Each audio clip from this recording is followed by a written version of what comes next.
Infinity Classes, endless learning.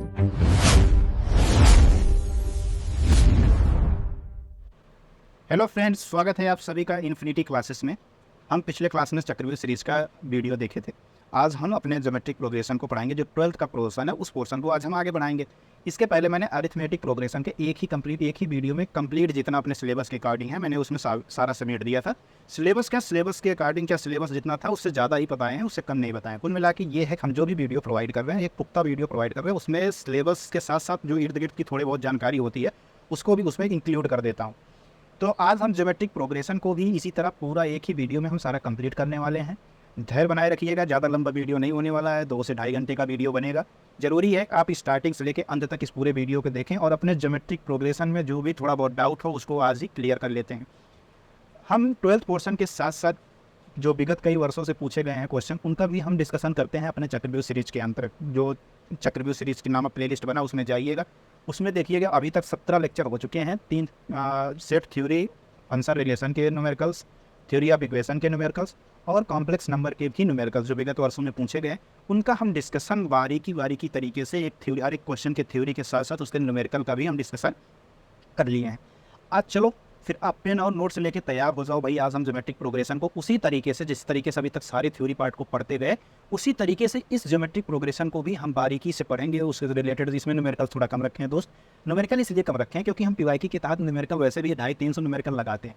तो numerical वो लोग ज़्यादा रखते हैं जिनको ये लगता है कि अब भाई इसके आगे उनको न्यूमेरिकल्स लगाना नहीं। हम क्या कहते हैं, न्यूमेरिकल्स के अलग क्लास लेता हूँ भाई। जब न्यूमेरिकल्स के अलग ही क्लास लेता हूँ तो एक ही न्यूमेरिकल 2 जगह लगाने से क्या फ़ायदा है।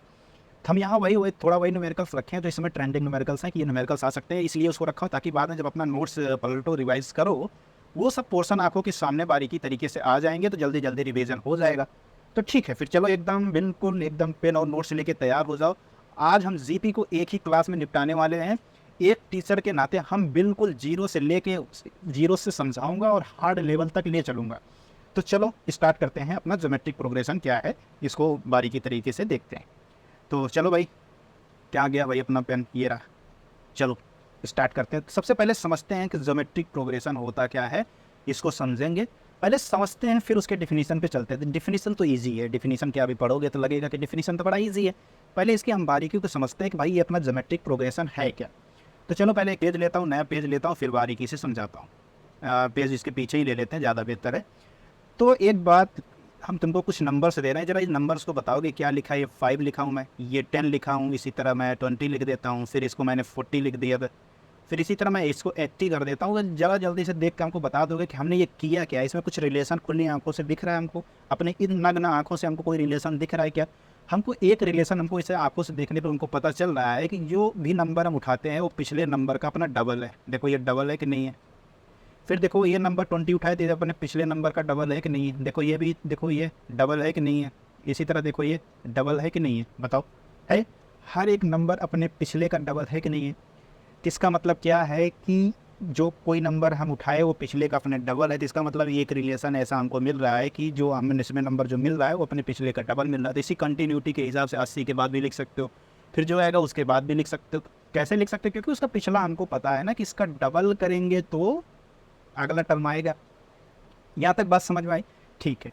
इसका मतलब क्या है कि यहाँ पे वो टर्म मिला क्या, वो नंबर मिला हमको 2 क्या है भाई, 2 एक ऐसा नंबर है कि पिछले वाले में हम 2 से करते हैं तो 10 आ जाता है, 10 में फिर 2 से मल्टीप्लाई तो 20 आ जाता है, फिर 20 में 2 से मल्टीप्लाई करे 40 आ जाता है, फिर 40 में 2 से मल्टीप्लाई करे तो 80 आ जाता है। ये सब आ रहे हैं कि नहीं आ रहे। इसी तरह ये भी, ये सारे आ रहे हैं कि नहीं आ रहे, सारे आ रहे हैं। तो इसका मतलब क्या हुआ दोस्त, इसका मतलब ये हुआ कि अगर ये सारे आ रहे हैं तो हमको एक एक नंबर इस तरह मिलेंगे।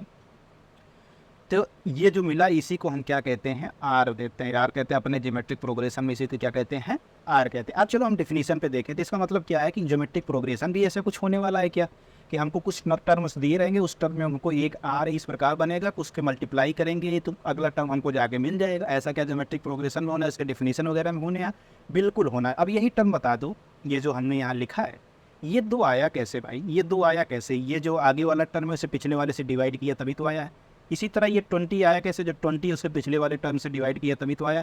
ये 40 आया, 40 को क्या किया भाई, पिछले वाले टर्म से डिवाइड किया। तो ये सब का देखो रेशियो देखो बराबर आ रहा है कि नहीं आ रहा है, बराबर आ रहा है कि नहीं आ रहा है। यही अपना क्या होता है, आर जिसे कहते हैं कॉमन रेशियो। क्या कहते हैं, कॉमन रेशियो। तो चलो यहाँ पे समझते हैं, यहाँ क्या कह रहा है भाई, बारीकी समझो हर एक डिफिनीशन को, इसीलिए डिफिनीशन वगैरह बहुत बढ़िया से लिखा गया, इसमें कहीं दिक्कत आने वाली नहीं। चलो फिर देखते हैं क्या कह रहा है, उसको समझते हैं। ये पेन वगैरह थोड़ा बढ़िया ले लो ना, रंगीन पेन, ताकि अपना पीपीटी वगैरह देखने में अच्छी लगे। ठीक, चलो आगे बढ़ाते हैं। कह रहा है कि a geometric progression is a sequence where the ratio of any term to its preceding term is constant. अभी देखो मैंने इधर देखो पीछे जो एग्जांपल लेके समझाया, इस एग्जांपल से देखो ये जो हमने एक टर्म उठाया एन, उसके प्रीसीडिंग टर्म उसके पहले के टर्म से जब मैंने रेशियो देखा, सबका रेशियो देखो सेम आ रहा है कि नहीं आ रहा, सबका रेशियो बराबर आ रहा है। वही चीज़ यहाँ ये बोल रहा है, क्या बोल रहा है, when the ratio of any term to its preceding term. ये देखो ये टर्म क्या लिखा है, जब हम रेशियो निकालते हैं किसी टर्म का उसके पहले वाले टर्म से, तो हमेशा क्या आता है भैया, वो कांस्टेंट आता है। क्या आता है, कांस्टेंट आता है। क्या आता है भाई, कांस्टेंट आता है। इसका मतलब क्या होगा भाई, this constant quantity is called the common ratio. इसी क्वांटिटी को हम क्या कहते हैं भाई, कॉमन रेशियो कहते हैं। अब बताओ समझ में आ गया यहाँ तक की बात। इसी बात को हम पीछे एग्जाम्पल के तहत बताया कि नहीं बताया, इसी को क्या कहते हैं हम भाई, इसी को कहते हैं हम कॉमन रेशियो कहते हैं। क्या कहते हैं भाई, कॉमन रेशियो कहते हैं। चलें आगे बढ़े, हम लोग आगे बढ़ते हैं। ये देखो क्या हो गया, इसको सही करते हैं पहले। ये देखो वो, चलो फिर इसको करना पड़ेगा यार, ये क्या हो गया, वेयर द कॉमन रेशियो, फिर एक बार करें, क्या मालूम आ जाए। हाँ आ गया, फिर एक बार, चलो आगे बढ़ते हैं। फिर इसको क्या कहते हैं भाई, इसको कहते हैं हम कॉमन रेशियो कहते हैं। क्या कहते हैं भाई, कॉमन रेशियो। जो आर आता है इसी को आर को क्या कहते हैं हम, कॉमन रेशियो कहते हैं। यहाँ तक बात समझ में आई, यहाँ तक बात तो समझ में आएंगे। फिर अब देखो मैं कुछ सीक्वेंस लिख रहा हूँ, उस टर्म को देखो क्या उस तरह हम समझ सकते हैं कि नहीं समझ सकते। चलो देखो कैसे समझना है। अगर हम कह दें कि चलो एक सीक्वेंस हम दे रहे हैं, एक सीक्वेंस में क्या लिखा है, T1 लिखा गया है, T2 लिखा गया है, T3 लिखा गया है, इसी तरह लिखा गया है कि नहीं लिखा गया, लिखा गया। ये कितना लिखा गया है, Tn। ये कुछ और लिखा गया, यही लिखा गया है। एक बात ध्यान रखना, इस सीक्वेंस के अंदर कोई भी ऐसा टर्म नहीं होगा जिसकी वैल्यू 0 होगा। तो ये लिख सकते हो, नन ऑफ Tn इज 0। इसके अंदर कोई भी ऐसा टर्म नहीं है जो 0 होगा। इसका मतलब क्या हुआ, तो अभी थोड़ी देर पहले मैंने बताया, तो इसका मतलब ये हुआ कि इसमें से कोई भी एक टर्म उठाएंगे, मान लो टीके उठा रहे हैं, इस टीके से पहले वाले टर्म का अगर एक जीपी होगा, ये जीपी होगा, ये क्या होगा भाई, जीपी होगा। तब होगा जब इसमें से कोई एक टर्म उठाए, टीके, ये जो लिखा गया है इसमें से टीके कोई भी एक टर्म हो सकता है, और उसके प्रीसीडिंग टर्म से हम उसका रेशियो ले आ रहा है। अभी टीके बदलते जाओ, ये टीके को किस तरह लिख सकते हो, इसको इस तरह लिख सकते हो, T2/T1 कर सकते हैं। यही तो हम कर रहे हैं, देखो T3 हम T2 कर सकते हैं, कुछ और कर रहे हैं। इसी तरह हम T4/T3 कर सकते हैं, नहीं कर सकते। इसी तरह अब इसको करते जाए, कहाँ तक करने की बात कर रहा है भाई, ये कह रहा है कि अगर Tn ले रहे हो तो Tn से पहले वाला Tn-1 करोगे, तो इन सभी का जो R है वो क्या आएगा, समान आएगा। यही लिखा गया, R क्या है अपना, इसी को क्या बोलते हैं, कॉमन रेशियो बोलते हैं। R समान आएगा, पहली चीज़ रखना, याद रखना कि ये जो R आएगा ये समान आएगा। और एक बात याद रखना, ये क्या आएगा, कांस्टेंट आएगा, कांस्टेंट आएगा। और क्या आएगा भाई, इंडिपेंडेंट ऑफ के आएगा, इंडिपेंडेंट ऑफ के आएगा। यानी ये के पे डिपेंड नहीं करेगा, आएगा तो एक संख्यात्मक वैल्यू आएगा, कि कोई के पे डिपेंड नहीं आएगा। जैसे 2 के समथिंग नहीं आएगा, अगर 2 के समथिंग पे आ गया तो इसका मतलब रेशियो फिर कांस्टेंट कहाँ रह गया, फिर के मान बदलते जाओगे, रेशियो बदलता जाएगा। यहाँ तक समझ में आया क्या। अब इसी पोर्शन को, इसी जो आर अपना आया, इसी आर को हम कहते हैं क्या, कॉमन रेशियो। इसी आर को हम पीछे बताए थे, क्या बोलते हैं इसको बोलते हैं कॉमन रेशियो। इसको क्या बोलते हैं भाई, इसको बोलते हैं कॉमन रेशियो। यहाँ तक बात समझ में आया क्या, यहाँ तक बात समझ में आया तो आगे बढ़ते हैं। ठीक है, चलो फिर आगे बढ़ते हैं, क्या कहता है उसको देखते हैं। चलो इसका मतलब आर अपना क्या आया, आर अपना आया T2/T1, T3/T2, T4/T3, Tn/Tn-1 हुआ कि नहीं हुआ। अब इसी को थोड़ा और बढ़िया से लिखते हैं, बढ़िया से क्या लिखते हैं, बढ़िया से समझाते हैं, बोलो इसको।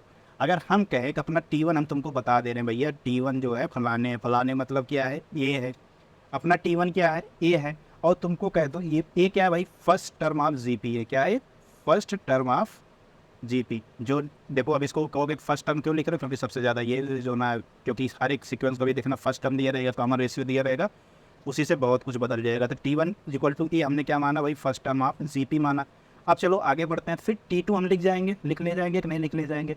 T2 क्या होगा, अभी थोड़ी देर पहले डिफिनीशन के हिसाब से हमने क्या बताया कि जो T2 है वो T1 से डिवाइड करने पे जो R आता है वो अपना R होना चाहिए, R जो होना चाहिए कांस्टेंट होना चाहिए और इंडिपेंडेंट ऑफ K होना चाहिए।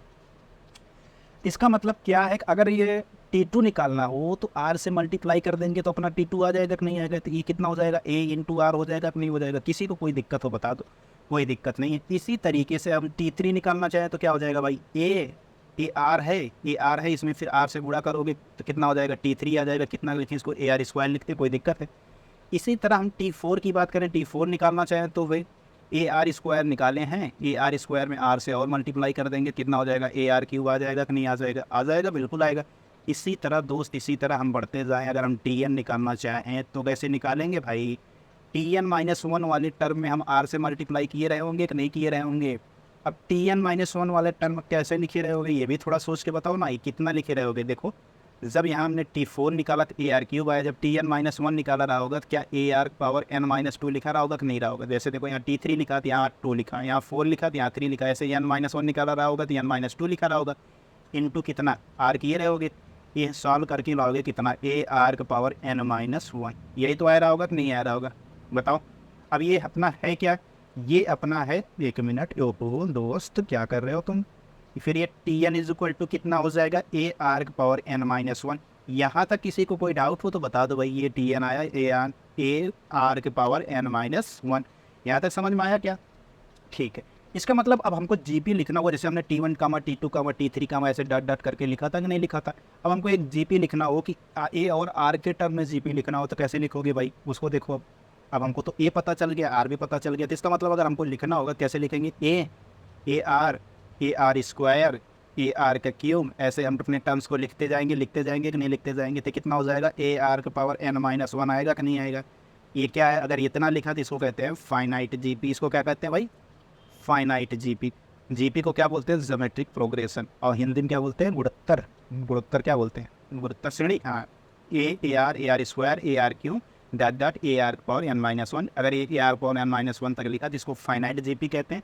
और इसी तरह अगर इसी को आगे बढ़ा दिया जाए, AR स्क्वायर, AR क्यूब, इसी को आगे बढ़ा दिया जाए AR पावर N-1 ऐसे लिखा है, फिर इसी को डॉट डॉट ऐसे करके आगे बढ़ा दिया जाए, कहाँ तक जा रहा हमको नहीं पता, इनफाइनाइट टर्म तक जा रहा, तो इसी को हम क्या कहते हैं, इसी को हम बोलते हैं इनफाइनाइट GP। क्या बोलते हैं भाई, इनफाइनाइट GP। हमको उम्मीद है कि इतनी बात हमको लग रहा है कि आप लोगों को समझ में आ रहा है। अगर इतनी बात समझ में आ रहा है तो आगे भी टॉपिक का ये सब जैसे क्या है, डिफिनीशन जितनी आसानी से समझ में आ जाएगा तो आगे के टॉपिक उतने आसान हो जाएंगे। देखो जब सीरीज़ वगैरह क्या होता है, रटने वाली चीज़ें नहीं होती, ये सब क्या होता है, खेल है, एक सीरीज़ का खेल है, कैसे वर्क कर रहा है, बस उतना ही समझने की ज़रूरत है। ये एक समझ गए तो उसके बाद क्वेश्चन सारे ईजी हो जाते हैं, ठीक है। फिर देखते हैं फिर आगे क्या है। तो अब यही देखो, जब वहाँ पे इंग्लिश में लिखा था, यहाँ देखो इसी का हिंदी डिफिनीशन है, क्या लिखा है, एक गुणोत्तर श्रेणी वह अनुक्रम है जिसमें किसी भी पद और उसके ठीक पिछले पद का अनुपात पूरी श्रेणी में अचर रहता है, ठीक है। उसके ठीक पहले पद का अनुपात पूरी श्रेणी में अचर रहता है। यहाँ तक समझ में आया क्या, इसका मतलब इस अचर मात्रा को क्या कहते हैं, कॉमन रेशियो कहा जाता है, और इसे आमतौर पे R द्वारा दर्शाया जाता है। समझ में आया क्या, जो इंग्लिश में लिखा था वही डिफिनीशन हिंदी में लिखा गया है। हिंदी वाले भाई हिंदी से ले लेना, इंग्लिश वाले इंग्लिश से लेना। देखो आपके लिए सारी मेहनत किया जा रहा है, बस आप पढ़ नहीं रहे हैं, थोड़ा पढ़ना स्टार्ट कर दीजिए। इससे बढ़िया कंटेंट, इससे बढ़िया थ्योरी पार्ट, इससे अच्छे न्यूमेरिकल्स। हाँ, थोड़ा समझाने के तरीके लोगों के अलग अलग हो सकते हैं, लेकिन कंटेंट में हम कह रहे हैं किसी भी कोचिंग वगैरह से मिला लेना। अगर इससे बेहतर पाना, इससे बेटर पाना तो थोड़ा आके बात करना।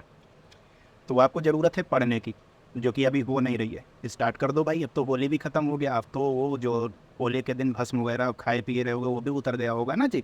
तो चलो आगे बढ़।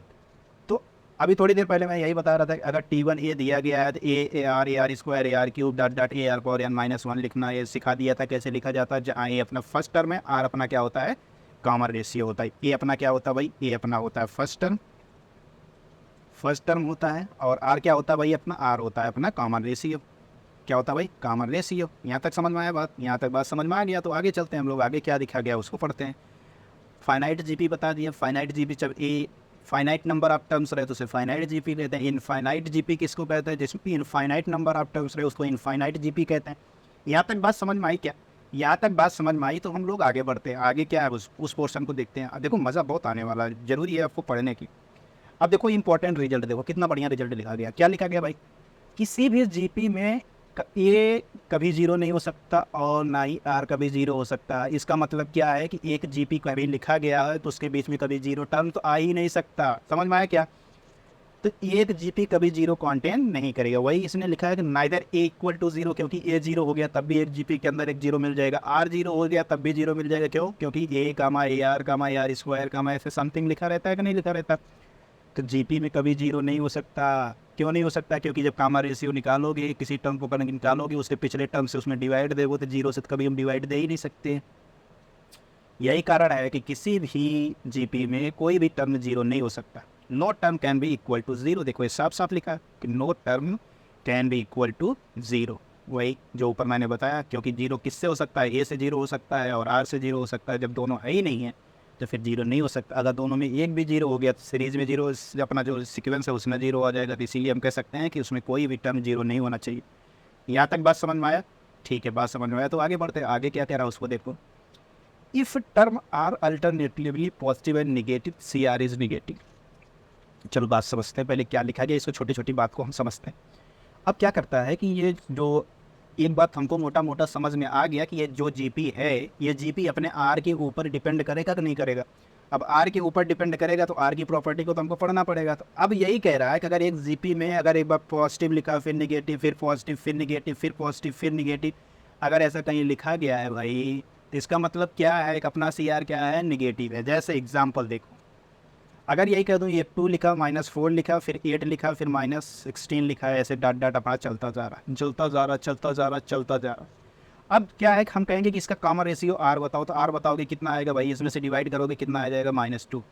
फिर इसमें से डिवाइड करोगे फिर -2 आ जाएगा, फिर इसमें डिवाइड करोगे फिर -2 आ जाएगा। तो इसका मतलब वही कह रहा है कि जब एक पॉजिटिव आए फिर एक निगेटिव आए तो अपना सी आर क्या होता है?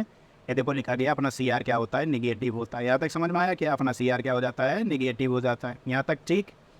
फिर कोई टर्म अगर ये मान लो तुमको सी आर ये मिल गया, सी आर ये मिल गया और तुमको फर्स्ट टर्म 2 पता है। क्या पता है? फर्स्ट टर्म कितना पता है तुमको? मान लो 2 पता है और सी आर तुमको -2 मिल गया। तो अब अगला टर्म पता करना हो तो इसमें -2 से मल्टीप्लाई कर दोगे, आ जाएगा कि नहीं आ जाएगा? आ जाएगा। फिर इससे अगला टर्म पता करना, -2 से मल्टीप्लाई कर दोगे, आ जाएगा कि नहीं आ जाएगा? फिर ये पता चल गया तो इसके -2 से गुणा करोगे तो अगला टर्म आ जाएगा कि नहीं? नेक्स्ट पॉइंट्स को समझते हैं। नेक्स्ट पॉइंट क्या लिखा है? Divide any term by c r, get the preceding term. किसी भी टर्म को सी आर से डिवाइड कर दो तो उसके पहले का टर्म हमको क्या होगा? मिल जाएगा। यहाँ तक बात समझ में आया क्या? हिंदी में भी वही लिखा है, किसी पद में सार्व अनुपात का भाग देने पर पिछला पद प्राप्त हो जाता है। ठीक है, चले। अब जैसे क्या है, -4 में -2 से डिवाइड करोगे 2 आएगा। देखो पिछला टर्म क्या है? 2 है। इसी कदर देखो अगर -16 देखो, -16 में हम -2 से डिवाइड करें तो कितना आ जाएगा? 8 आएगा। 8 क्या है? पिछला टर्म देखो क्या है? पिछला टर्म 8 ही, तुम्हें कुछ और है। वही है। बात यहाँ तक समझ में आए क्या? ठीक है, फिर बात यहाँ तक समझ में आ गया तो हम आगे बढ़ते हैं। आगे क्या कह रहा है उसको बात समझते हैं कि आगे क्या कह रहा है। ठीक है, यहाँ तक पहुँचे थे, फिर इसके आगे देखते हैं। ये कह रहा है the common ratio of GP में भी पॉजिटिव, निगेटिव और इमेजिनरी। जो है जीपी का सार्वनुपात जो होता है धनात्मक भी हो सकता है, ऋणात्मक भी हो सकता है और काल्पनिक भी हो सकता है, जो कि अभी हम पिछले में देख चुके हैं। अभी यही देख लो, अगर अपना जीपी 2, 4, 6, 8 होता, 8 ऐसे करके ऐसे आगे बढ़ रहा है, जैसे होता तो इसका आर कितना आया था? 2 आया था। इसी तरह अगर इसको 2 -4 6 -8 ले लेते, इसी तरह बढ़ता रहता तो इसका आर देखे थे कितना आया था? -2 आया था कि नहीं आया था? आया था। इसका मतलब क्या है? जीपी का सार्वनुपात जो होता है धनात्मक भी हो सकता है, ऋणात्मक भी हो सकता है, काल्पनिक हो सकता है। नहीं समझ में आया क्या? कह रहा है कि if r is equal to 1, अगर देखो यही अभी देखो आर रेशियो 1 कब आएगा? जब अपना एक कांस्टेंट ले लें, जैसे 5, 5, 5, 5 ऐसे करते आगे बढ़ते चले जाए बड़े से। इसका जब रेशियो निकालोगे सी आर, इसको पिछला टर्म से डिवाइड करोगे तो 1 ही आएगा। इसका डिवाइड करोगे तो 1 ही तो आएगा, कुछ और आएगा। इसका डिवाइड करोगे 1 ही तो आएगा, कुछ और आएगा, 1 ही आएगा। तो इसका मतलब क्या है? If r is equal to 1 तो it is an constant GP. अगर आर इज इक्वल टू 1 है तो ये क्या होगा? एक कांस्टेंट जीपी होगा कि नहीं होगा? बिल्कुल होगा, एक कांस्टेंट जीपी होगा। फिर किसकी बात करते हैं? फिर कह रहा है कि if r is imaginary it is an imaginary GP. अगर आर अपना इमेजिनरी है तो इसका एक इमेजिनरी जीपी होगा कि नहीं होगा? If r is imaginary it is an imaginary GP. यहाँ तक बात समझ में आया क्या? बात समझ में आ गया। फिर आगे बढ़ते हैं हम लोग, आगे क्या कहता है उसको देखते हैं। ठीक है, फिर आगे बढ़ते हैं हम लोग, आगे क्या कह रहा है उस बात को चर्चा करते हैं, उस बात को देखते हैं। ये सब तो पॉइंट्स हैं, छोटे छोटे पॉइंट्स हैं, बहुत भारी पॉइंट्स नहीं है, तो ये समझना उतना कठिन काम नहीं है। अब यहाँ देखो इंक्रीजिंग और डिक्रीजिंग जीपी की क्या कैसे प्रॉपर्टी को हम समझते हैं, ज़रा उसको देखते हैं। कह रहा कि for a GP to strictly monotonic, monotonic जैसे ही बोल दिया भाई मोनोटोनिक, इस बात को समझना तेरा कि जैसे कहा कि इसने मोनोटोनिक, तो मोनोटोनिक होने का मतलब ये है कि इंक्रीजिंग भी हो सकता है। ये क्या हो सकता है भाई, ये इंक्रीजिंग को भी बता सकता है।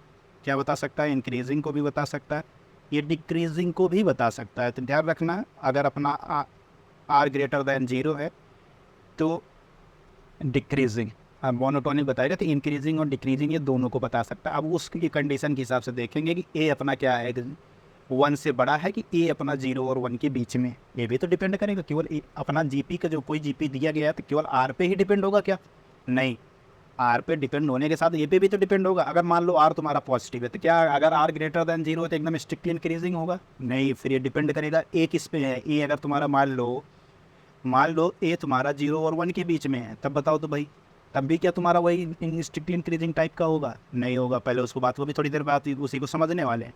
कह रहा है कि इफ़ आर नेगेटिव है, r less than 0, terms are alternatively positive and negative, so it is neither increasing nor decreasing. R less than 0 हो गया तो फिर उस पर ध्यान देना कि ना तो इंक्रीजिंग होगा ना तो डिक्रीजिंग होगा, स्वाभाविक सी बात है। एक टर्म फिर उसमें देखो, जब एक टर्म पॉजिटिव आया फिर एक टर्म नेगेटिव, फिर पॉजिटिव फिर नेगेटिव फिर पॉजिटिव फिर नेगेटिव, तो इसमें क्या स्ट्रिक्टली इंक्रीजिंग है स्ट्रिक्टली डिक्रीजिंग क्या कह सकते हो, नहीं कह सकते, यही चीज़ यहाँ लिखा है। यदि आर लेस देन 0 है तो पद वैकल्पिक रूप से धनात्मक और ऋणात्मक होते हैं, इसीलिए या तो ना तो वर्धमान है और ना ही ह्रासमान है। यहाँ तक बात समझ में आया तो आगे बढ़ते हैं। आगे क्या कह रहा है देखते हैं। देखो वही टेबल जो मैं बता रहा था उसी टेबल को ध्यान से समझो। वही कह रहा है, अभी एग्जाम्पल रखे हैं, एग्जाम्पल दिखाता हूँ, अभी एग्जाम्पल आगे रखा गया है, तो पहले इसको समझते हैं। अगर अपना ए पॉजिटिव है, ये क्या है अपना भाई, ए अपना पॉजिटिव है, तो आर जो होगा 0 और 1 के बीच में क्या होगा, डिक्रीजिंग होगा। आर ग्रेटर देन 1 है तो क्या होगा, इंक्रीजिंग होगा। बात को समझ रहे हैं कैसे होगा, अभी दिखाता हूँ, एग्जाम्पल लेके आओ, क्यों इतना समझो। अगर फर्स्ट टर्म अपना ए पॉजिटिव है, ये क्या है अपना पॉजिटिव है, तो आर डिपेंड करेगा किस में है। अगर 0 और 1 के बीच में है तो अपना फंक्शन क्या आएगा, डिक्रीजिंग आता जाएगा, डिक्रीजिंग आता जाएगा। क्यों आएगा भाई, क्योंकि हम जानते हैं, क्या जानते हो भाई, हम ये जानते हैं कि आर जो है 0 और 1 के बीच में, ए अगर पॉजिटिव है तो गुणा करोगे तो अगर जैसे मान लो ए अपना 5 है, आर आ गया 1/2, तो गुणा करोगे कितना हो जाएगा, 5 × 1/2 कितना आ जाएगा, 2.5। फिर 1/2 से गुणा करोगे कितना हो जाएगा, 5/4। फिर y 1/2 से गुणा करोगे कितना हो जाएगा, वैसे गुणा होते चला जाएगा नहीं, 5/2 में फिर गुणा करोगे कितना से 5, 1/2 से कितना हो जाएगा 5/4, फिर गुणा करोगे 5/8, फिर गुणा करोगे, ऐसे कम होता जाएगा कम होता जाएगा। तो ये क्या इंक्रीज कर रहा है, नहीं ये डिक्रीज कर रहा है, डिक्रीज घट रहा है घट रहा है घट रहा है। यहाँ तक बात समझ में आए। अब यही अगर आर अपना ग्रेटर देन 1 होता तब क्या होता जी, आर अपना ग्रेटर देन 1 होता तो आर अपना ए भी ग्रेटर देन 0 है, आर ग्रेटर देन 1 होता तो अपना इंक्रीजिंग जीपी होता, इंक्रीजिंग जीपी। अगर यही एक पॉजिटिव था तो ऐसा हुआ, अगर ए निगेटिव होता तो ए निगेटिव है तो फिर आर ग्रेटर देन 1 के लिए डिक्रीजिंग होगा, आर जब 0 और 1 के लिए रहेगा तो उस कंडीशन में वो इंक्रीजिंग होगा। बात समझ में आया क्या, बात यहाँ तक नहीं समझ में आया तभी कोई घबराने की बात नहीं है। आगे एग्जाम्पल रखा हूँ, सब एग्जाम्पल को बारी बारी से देखेंगे, हर एक टाइप का एग्जाम्पल रखा हूँ, क्लियर हो जाएगा। चलो देखते हैं, पहले बात को समझते हैं।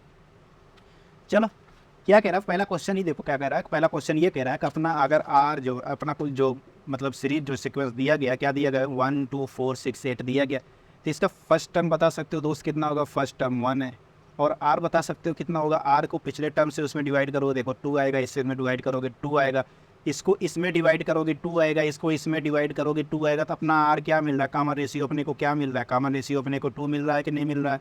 अगर फर्स्ट टर्म 1 आ गया, कॉमन रेशियो 2 आ गया, तो इसका मतलब क्या है कि अगर ये फर्स्ट टर्म 1 मिला तो ग्रेटर देन क्या 0 लिखा गया कि नहीं लिखा गया, और ये आर इज इक्वल टू 2 मिला तो क्या ग्रेटर देन 1 है कि नहीं है। हम तुमसे अभी थोड़ी देर पहले बताए कि अगर ए ग्रेटर देन 0 हो, आर अपना क्या हो ग्रेटर देन 1 हो, तो इस कंडीशन में अपना कौन सी ए पी होता है, इंक्रीजिंग जीपी होगा कि नहीं होगा, इंक्रीजिंग जीपी क्या होगा भाई, इंक्रीजिंग जीपी होगा कि नहीं होगा। यहाँ तक बात समझ में आया क्या, यहाँ तक बात समझ में आया तो अगले एग्जाम्पल पे चलते हैं। 9 3 1 1/3 1/9 लिखा था, इसका काम है पहले फर्स्ट टर्म बताओ भाई, फर्स्ट टर्म आया 9 आया कि नहीं आया।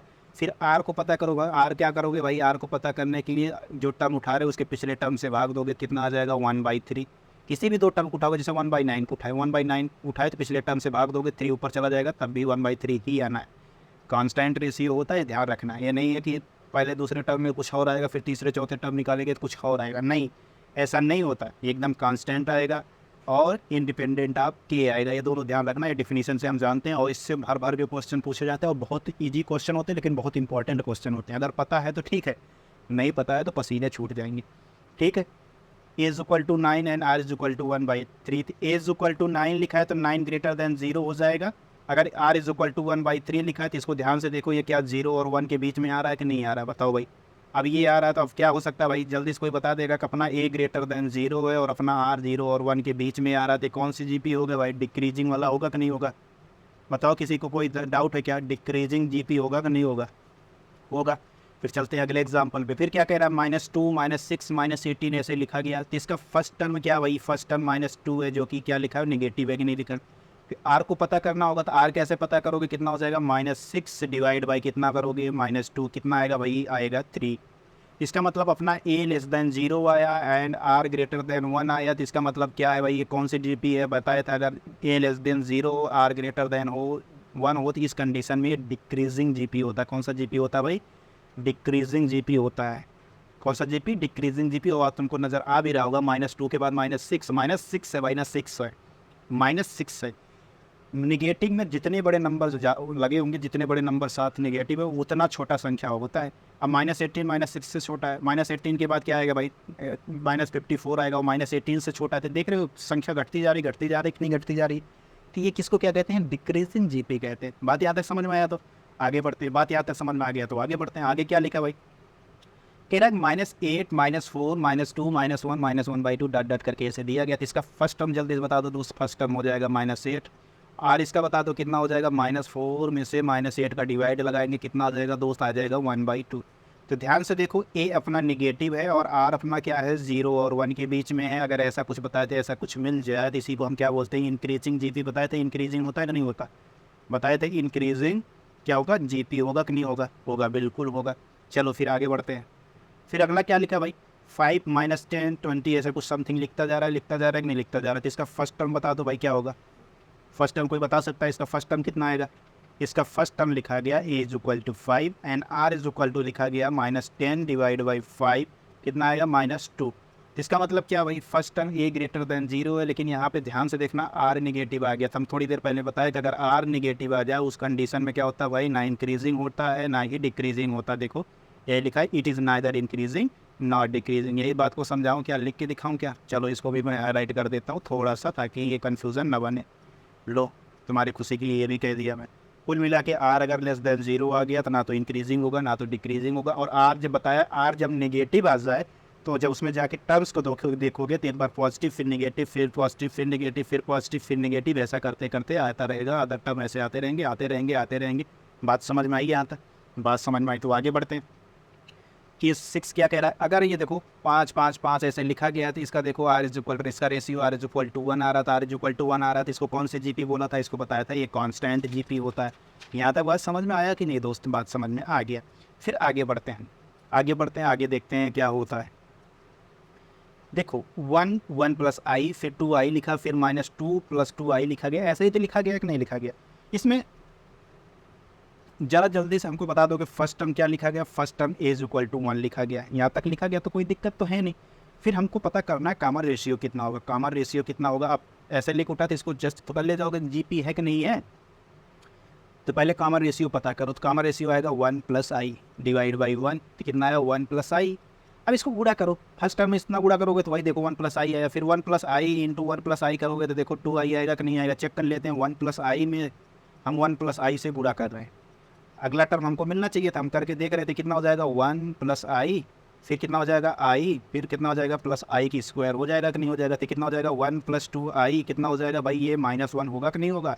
ये पोर्शन कट गया, कितना आया 2i। देखो ये अपना थर्ड टर्म 2i लिखा गया कि नहीं लिखा गया। इसका मतलब एक ये जीपी है।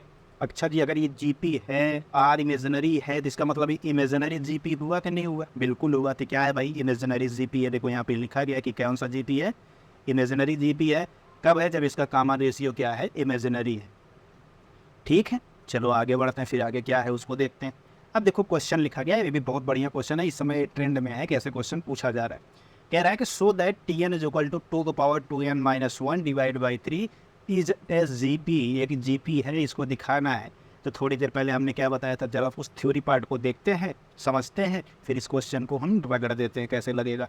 T N is equal to क्या दिया गया दोस्त, जल्दी से पहले हमको बताओ क्या लिखा गया। T N is equal to हमको दिया गया है 2 का power 2n minus 1 divide by 3 लिखा गया कि नहीं लिखा गया, यही लिखा गया।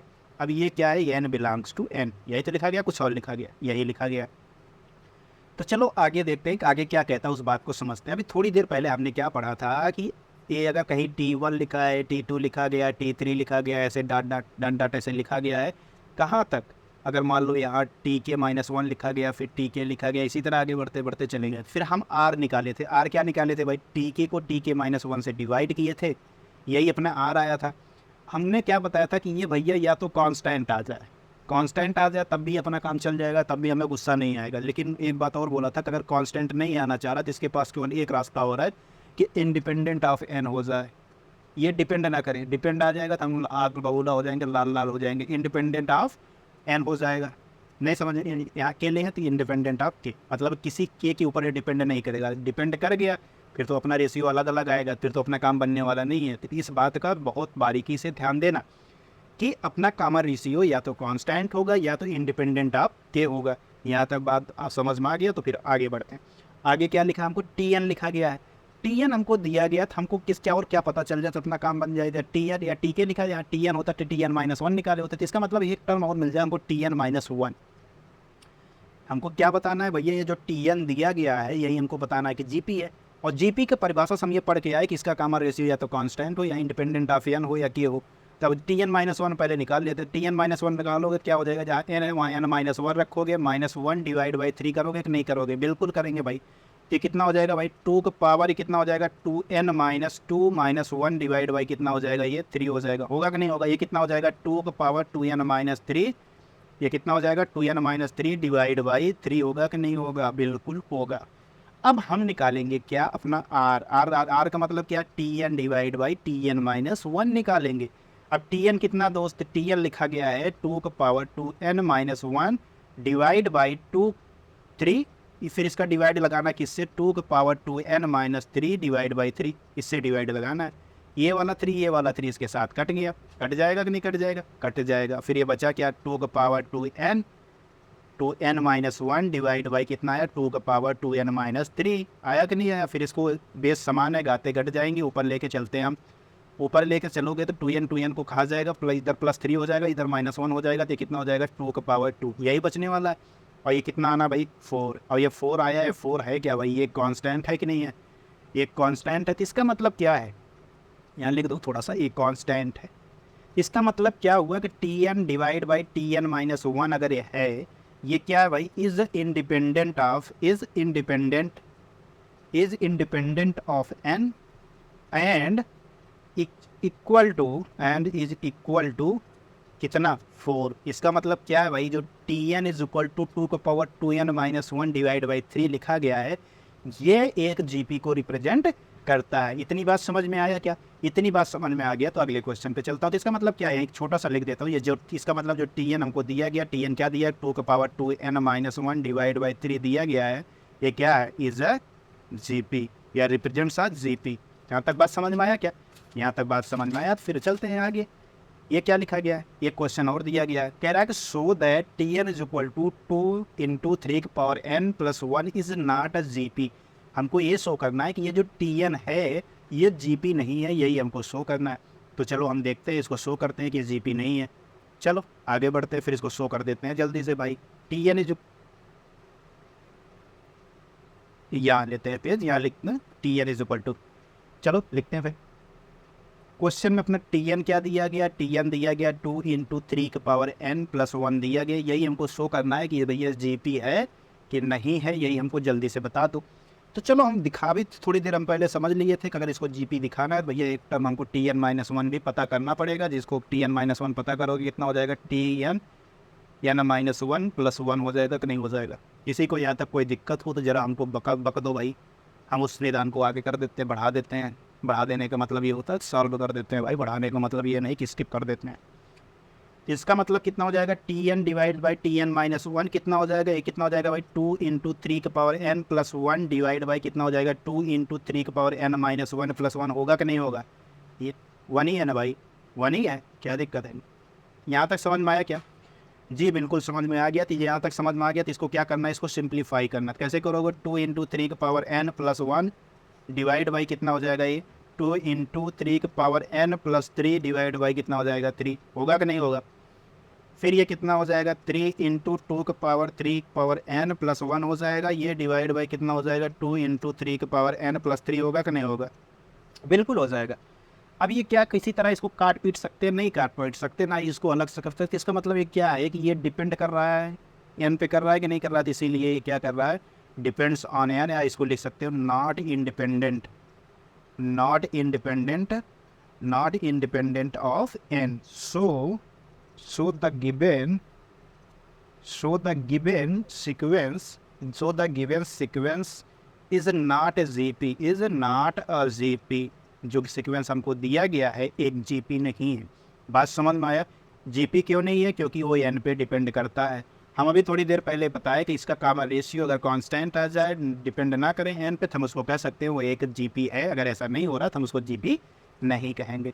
चलो फिर आगे बढ़ते हैं, हम अगले पोर्शन को समझते हैं।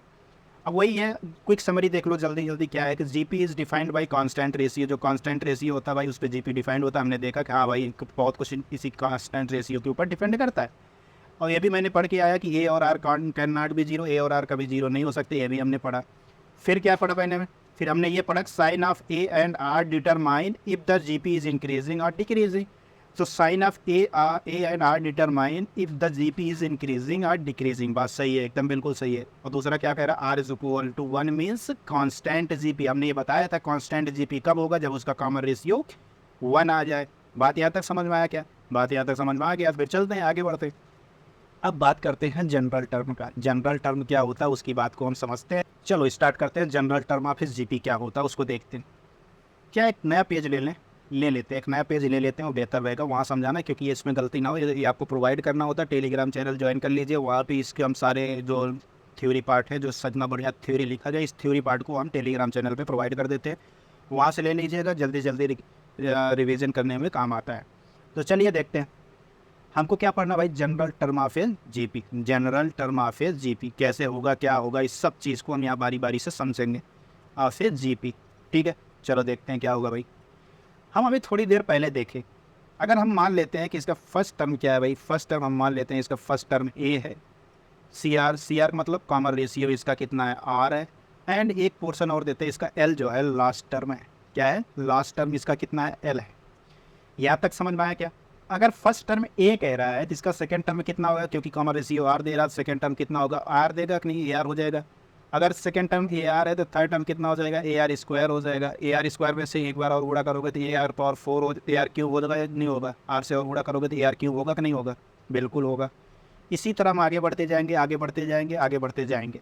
फिर लास्ट टर्म में कह रहा है कि इसका लास्ट टर्म एल है, तो एल से पहले वाला टर्म बताए थे कि उससे आर से डिवाइड कर दोगे तो इसके पहले वाला टर्म पता चल जाता। फिर एक और आर से डिवाइड कर दोगे तो इसके पहले वाला टर्म पता चल जाएगा, कितना हो जाएगा, एल बाई आर स्क्वायर हो जाएगा। इसी तरह हम लिख दिए अपना, लिख दिए कि नहीं, जीपी बढ़ो लिख दिए। फिर यहाँ तक लिख दिए तो इसमें आर क्या भाई, आर क्या है, कॉमन रेशियो। अब चलो हम बारी बारी से पता करते हैं। तो क्या पता करना है, पहले हमको एनथ टर्म बताना है। एनथ टर्म कहाँ से भाई, कौन से रेफरेंस ले रहे हैं, स्टार्टिंग से, यानी from beginning. Nth term from beginning, beginning से हमको एनथ टर्म बताना है। तो भाई चलो बताते हैं, कोई दिक्कत नहीं होने वाला। Nth term from beginning, beginning से एनथ टर्म को हम बताते हैं। क्या होगा भाई, T1 इज इक्वल टू ए हो जाएगा, हो जाएगा कि नहीं हो जाएगा, हो जाएगा। तो कितना हो जाएगा, ए आर की पावर, इसको हम ए लिखे, इसको क्या ए आर की पावर 1 - 1 लिख दे, कोई दिक्कत है क्या, कोई दिक्कत नहीं है। T2 इज इक्वल टू क्या लिखा भाई, T2 इज इक्वल टू हम क्या बताए थे, फर्स्ट टर्म में आर से गुणा कर दोगे T2 मिल जाएगा। क्या इसको हम ए आर की पावर 2 - 1 लिख दें, कोई दिक्कत है क्या। इसी तरह हम T3 को देखें, क्या लिखा, T3 लिखा है ए आर स्क्वायर लिखा है, तो इसको हम क्या ए आर की पावर 3 - 1 लिख दे, कोई दिक्कत है क्या, कोई दिक्कत नहीं है। इसी तरीके से हम अगर आगे बढ़ते जाएं, आगे बढ़ते जाएं, आगे बढ़ते जाएं, और हम Tn निकालें। Tn क्या आ जाएगा दोस्त, कोई बता सकता है क्या। Tn क्या हम ए आर के पावर n - 1 लिख सकते हैं क्या। जैसे देखो मैंने T3 लिखा, कितना लिखा, n-3 - 1 लिखा, फिर मैंने T2 लिखा, देखो 2 - 1 लिखा, फिर T1 लिखा, 1 - 1 लिखा। इसी तरह जब Tn लिखेंगे तो n में से एक घटा के ही तो लिखेंगे, कितना हो जाएगा, ए आर पावर n - 1। अगर यही लास्ट टर्म, इसी Tn को हम लास्ट टर्म माने, तो लास्ट टर्म क्वेश्चन में दिया गया, कितना दिया गया, L दिया गया। यही अपना क्या था, लास्ट टर्म था, यही क्या था अपना लास्ट टर्म। इसका मतलब अपना टी एन निकल के आया क्या, अपना टी एन निकल के ये आया कि ए आर का power N minus one is equal to, अगर लास्ट टर्म एल दिया गया है तो ये इसको याद रखिएगा, ये फार्मूला है T N is equal to A are का power N minus one is equal to L, यही अपना फार्मूला है। और कहाँ से है, nth टर्म फॉर्म कहाँ से, बिगिनिंग से मैंने शुरुआत से nवां टर्म निकाला तो उसका फार्मूला क्या है, ए आर का पावर एन माइनस वन। यहाँ तक ध्यान रहेगा, याद रहेगा। देखो ये थ्योरी पार्ट में क्या लिखा गया उसको समझ लेते हैं। यहाँ वही बोला, पहला पद क्या है, ए है, आर जो है कामा रेशियो है, एल क्या है गुरुत्तर श्रेणी का अंतिम पद है जिसमें एन पद है, इसने बोला। तो इसने लिखा कि A comma R square dot dot L by R square L by R comma L लिखा है, ठीक है। ये सब लिखने के बाद हमने एन टर्म निकाला, तो एन टर्म देखो इसका भी यही है, A R power N minus one is equal to l आया है कि नहीं आया, आया है। फिर चले आगे बढ़े, अगला टर्म क्या कह रहा है उसको देखते हैं। अगला चीज जो समझना, अब क्या करना है, एनर टर्म फॉर्म इंड बताना है। एनर टर्म को बताना है कहाँ से, इंड से। इंड मतलब पीछे से एनवा टर्म क्या होगा, जैसे अपना लिखा था नहीं, A comma A R square dot dot dot L by R square L by R comma L लिखा नहीं। अब एल से स्टार्ट करके एनवा टर्म बताना, भैया एलवा टर्म क्या होगा बता दो। अब इसमें घबराने वाली बात क्या है भाई, एलवा टर्म हम बता देंगे, ये भी खुश हो जाएगा, हम भी खुश हो जाएंगे। चलो जल्दी से हम बताते हैं। जब हम पीछे से पहला टर्म पूछे, भैया हमको पीछे से पहला बताओ, T1 डैश बताओ तुम्हारा क्या था, L था। T2 डैश को पूछे तो कितना आया था तुम्हारा, L बाई आर आया था, तो इसको क्या L by r power 2 minus one लिख दें, कोई दिक्कत है प्रभु, कोई दिक्कत नहीं है। इसी तरह हम T3 डैश कैसे लिख दें, T3 डैश कितना होगा, L बाई आर स्क्वायर कर दें, कोई दिक्कत होगा क्या, ये कितना हो जाएगा, L by r power 3 minus one होगा कि नहीं होगा, होगा। इसी तरह हम बढ़ाते जाएं बढ़ाते जाएं बढ़ाते जाएं, अगर ये टी एन डैश हो जाए, टी एन डैश बराबर कितना हो जाएगा, एल अपान आर का पावर एन माइनस वन होगा कि नहीं होगा, for all n belongs to n होगा कि नहीं होगा। जैसे देखो, जब मैंने 3 लिया था तो 3 माइनस वन किया, 2 लिया तो 2 माइनस वन किया, जब यहाँ एन ले लिया तो कितना एन माइनस वन करेंगे कि नहीं करेंगे। अब यही टी एन डैश यानी पीछे से अगर मैं बोल दूँ एनवा टर्म अपना वही फर्स्ट टर्म है, पहला टर्म है, फॉर अगर हम कह दूँ वो जो एनवा टर्म है पीछे से वो अपना पहला ही टर्म है, तो क्या लिख दोगे भाई, इसी को t n dash is equal to l upon r का पावर एन माइनस वन, इसी को क्या फर्स्ट टर्म बना दोगे कि नहीं, ये फर्स्ट टर्म, इसको क्या कहोगे, ये कहोगे फर्स्ट टर्म है, क्या भैया फर्स्ट टर्म। यहाँ तक बात समझ में आया क्या, इस फार्मूले को भी याद रखना, ये भी अपना फार्मूला है। यहाँ तक बात समझ में आया क्या, ठीक है, यहाँ तक बात समझ में आ गया तो आगे बढ़ते हैं। आगे क्या कह रहा है उसको समझते हैं। अब देखो इस पॉइंट को समझना सबसे ज़्यादा इंपॉर्टेंट यही है। कह रहा है कि the product of the kth term from the beginning and the kth term from the end is independent of k and is equal to the product of the first and last term. ये बात को समझना, पहले ध्यान से समझो इस बात को, बहुत बड़ी बात है, छोटी बात नहीं है। हमको जरा ये बता सकते हो, कभी थोड़ी देर पहले हमने स्टार्टिंग से यानी फ्रॉम बिगिनिंग से एन टर्म क्या लेके आया था, टी एन क्या लेके आया था भाई, क्या लेके आया था, ए आर का पावर एन माइनस वन। फिर अब ये हमको लास्ट टेस्ट टी है मतलब एंड से फिर एन टर्म निकाल के लाए थे, क्या निकाल के लाए थे वो भी बता दो भाई, एक डिवाइस बाई कितना बता दो भाई, देख लो एक बार, कहें इतना जोर डाल रहे हो मत्थे पे फट उठ जाए। टी एन डैश निकाल लाए, l upon r power N minus one कितना हो जाएगा, एल अपान आर का पावर एन माइनस वन, यही तो निकाल के लाई। अब क्या कह रहा है, इन्हीं को अगर हम दोनों को गुणा करें, t n into t n dash करें, यही तो करोगे, ये कितना हो जाएगा, ए आर का power N minus one into l r का पावर एन माइनस वन होगा कि नहीं होगा, बिल्कुल होगा। देखो आर माइनस वन कट रहा है कि नहीं कट रहा है, ये कितना है, ए इंटू एल आया कि नहीं आया, आया ना। इसका मतलब क्या है, ध्यान से देखो, अगर हम दो छोटी सी जीपी बना के दिखाता हूँ तुमको, ये पॉइंट इसको दिमाग में बैठा लेना, ये अपना t n dash equal to a into l होगा। एक छोटा सा जीपी एग्जाम्पल तौर पे हम देखते हैं, ये जीपी 2 4 4 के बाद 8 8 के बाद 16 16 के बाद 32 32 के बाद कितना लिख दो भाई, 32 तक ही रखता हूँ, 5 टर्म बहुत है। इन 5 टर्म को एक बार गौर से देखो, हम क्या यहाँ से स्टार्टिंग से फर्स्ट टर्म लेते हैं, स्टार्टिंग लास्ट से फर्स्ट टर्म लेते हैं, इन दोनों का मल्टीप्लाई करोगे कितना आएगा भाई, 2 इंटू 32 कितना आएगा, बता सकते हो कितना आएगा, 64 आया। चलो 64 आया, हमको कोई दिक्कत नहीं, क्योंकि वो तो कह ही रहा है कि अगर फर्स्ट और लास्ट के मल्टीप्लिकेशन के बराबर होता है, अगर किस टर्म का इक्वल मल्टीप्लिकेशन बराबर होता है, स्टार्टिंग से एनवा टर्म ले और एंड से एनवा टर्म ले, उनका मल्टीप्लिकेशन जो लास्ट फर्स्ट और लास्ट टर्म के मल्टीप्लिकेशन के बराबर होता है। अब हम चलते हैं, देखते हैं स्टार्टिंग से दूसरा टर्म लेते हैं और लास्ट से हम दूसरा टर्म लेते हैं और इनका क्या करते हैं भैया, मल्टीप्लाई। मल्टीप्लाई करोगे कितना हो जाएगा 4 इंटू 16 कितना हो जाएगा 64।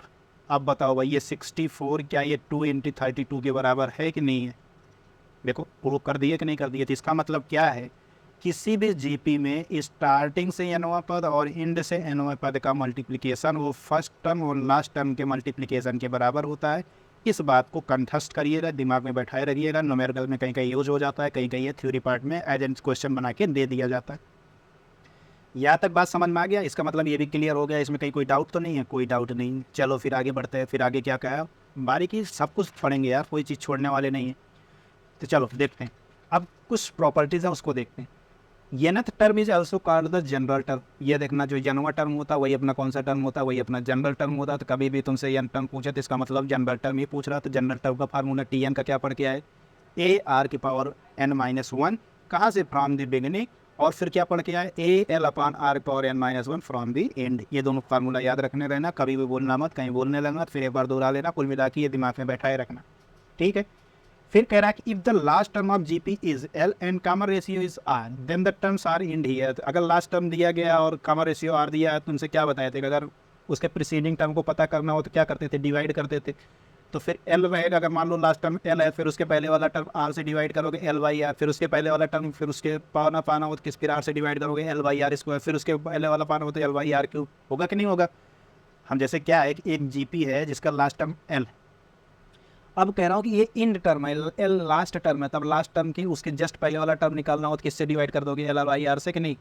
फिर L/R² हो जाएगा कि नहीं, फिर L/R³ हो जाएगा कि नहीं हो जाएगा। इसी तरह बढ़ते आएगा नहीं आ जाएगा। बात यहाँ तक समझ में आया क्या? बात यहाँ तक समझ में आ गया, फिर आगे ही आ ही जाएगा दोस्त। चलो आगे बढ़ते हैं। आगे कह रहा है, उस बात को चर्चा करते हैं आगे कह क्या रहा है। वही है, देखो इसमें क्या कह रहा है, in GP the terms are alternatively positive and negative then its common ratio is always negative. यदि किसी जीपी में पद एकांतर रूप से धनात्मक और ऋणात्मक हो तो उसका सार अनुपात हमेशा ऋणात्मक होता है। ये बात कंठस्थ करिएगा, ये हमेशा ध्यान रखिएगा। कई बार इसको बता चुके, आगे भी 2-3 बार हो चुका है, इसलिए यहाँ पे अब इसको आगे बढ़ाते हैं, ठीक। ये जल्दी जल्दी देख लो। अभी Tn टर्म निकालने, Tn टर्म कितना आया था भाई, Tn = AL/n-1 आया था, फ्रॉम स्टार्टिंग आया था कि नहीं आया था, ये ध्यान रखना। और ये इंड से निकाले थे, कितना आया था फ्रॉम इंड, Tn डैश कितना आया था L/R/n-1 आया था कि नहीं आया था, बिल्कुल आया था। और जीपी की कंडीशन क्या पढ़े थे, Tn/Tn-1 पढ़ के आए हैं कि नहीं आए हैं। देखो बारीकी से हर एक चीज़ अपना रिवीजन हो जा रहा है कि नहीं हो जा रहा।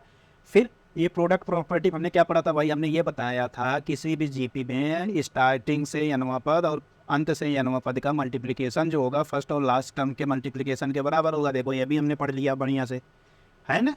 देखो हमने जितना अभी तक पढ़ा था जल्दी से मैंने सूत्र को कंठस्थ कर लिया, समराइज भी कर लिया, कभी तक हम क्या पढ़ के आए हैं। अब यहाँ तक किसी को कोई डाउट हो तो बता दो भाई, नहीं तो अपने अगले टॉपिक पे आगे बढ़ते हैं।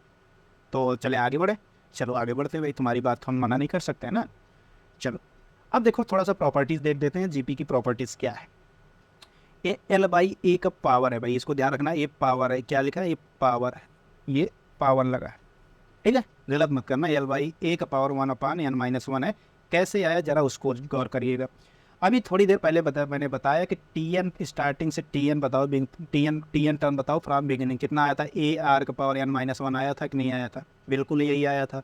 जब ये आया था और मैंने बताया कि अगर लास्ट टर्म L हो तो ये लास्ट टर्म यही L हो जाता था, ठीक है। फिर R⁻n-1 इज इक्वल टू कितना हो जाएगा, L/A होगा कि नहीं होगा, बिल्कुल होगा। फिर R इज इक्वल टू कितना हो जाएगा, L/A का पावर कितना हो जाएगा, 1/n-1 होगा कि नहीं होगा। देखो यही लिखा है कि नहीं लिखा गया, यही लिखा गया। ये कब यूज करना, जब तुमको फर्स्ट टर्म दिया गया हो, लास्ट टर्म दिया गया हो और n दिया गया हो। अगर तुमसे पूछे कि इसका कॉमन रेशियो क्या है तो इस तरीके से हम निकाल सकते हैं। बात समझ में आया कि जहाँ ऐसे कुछ यूज करना हो वहाँ भी इस तरीके से यूज़ कर लेना।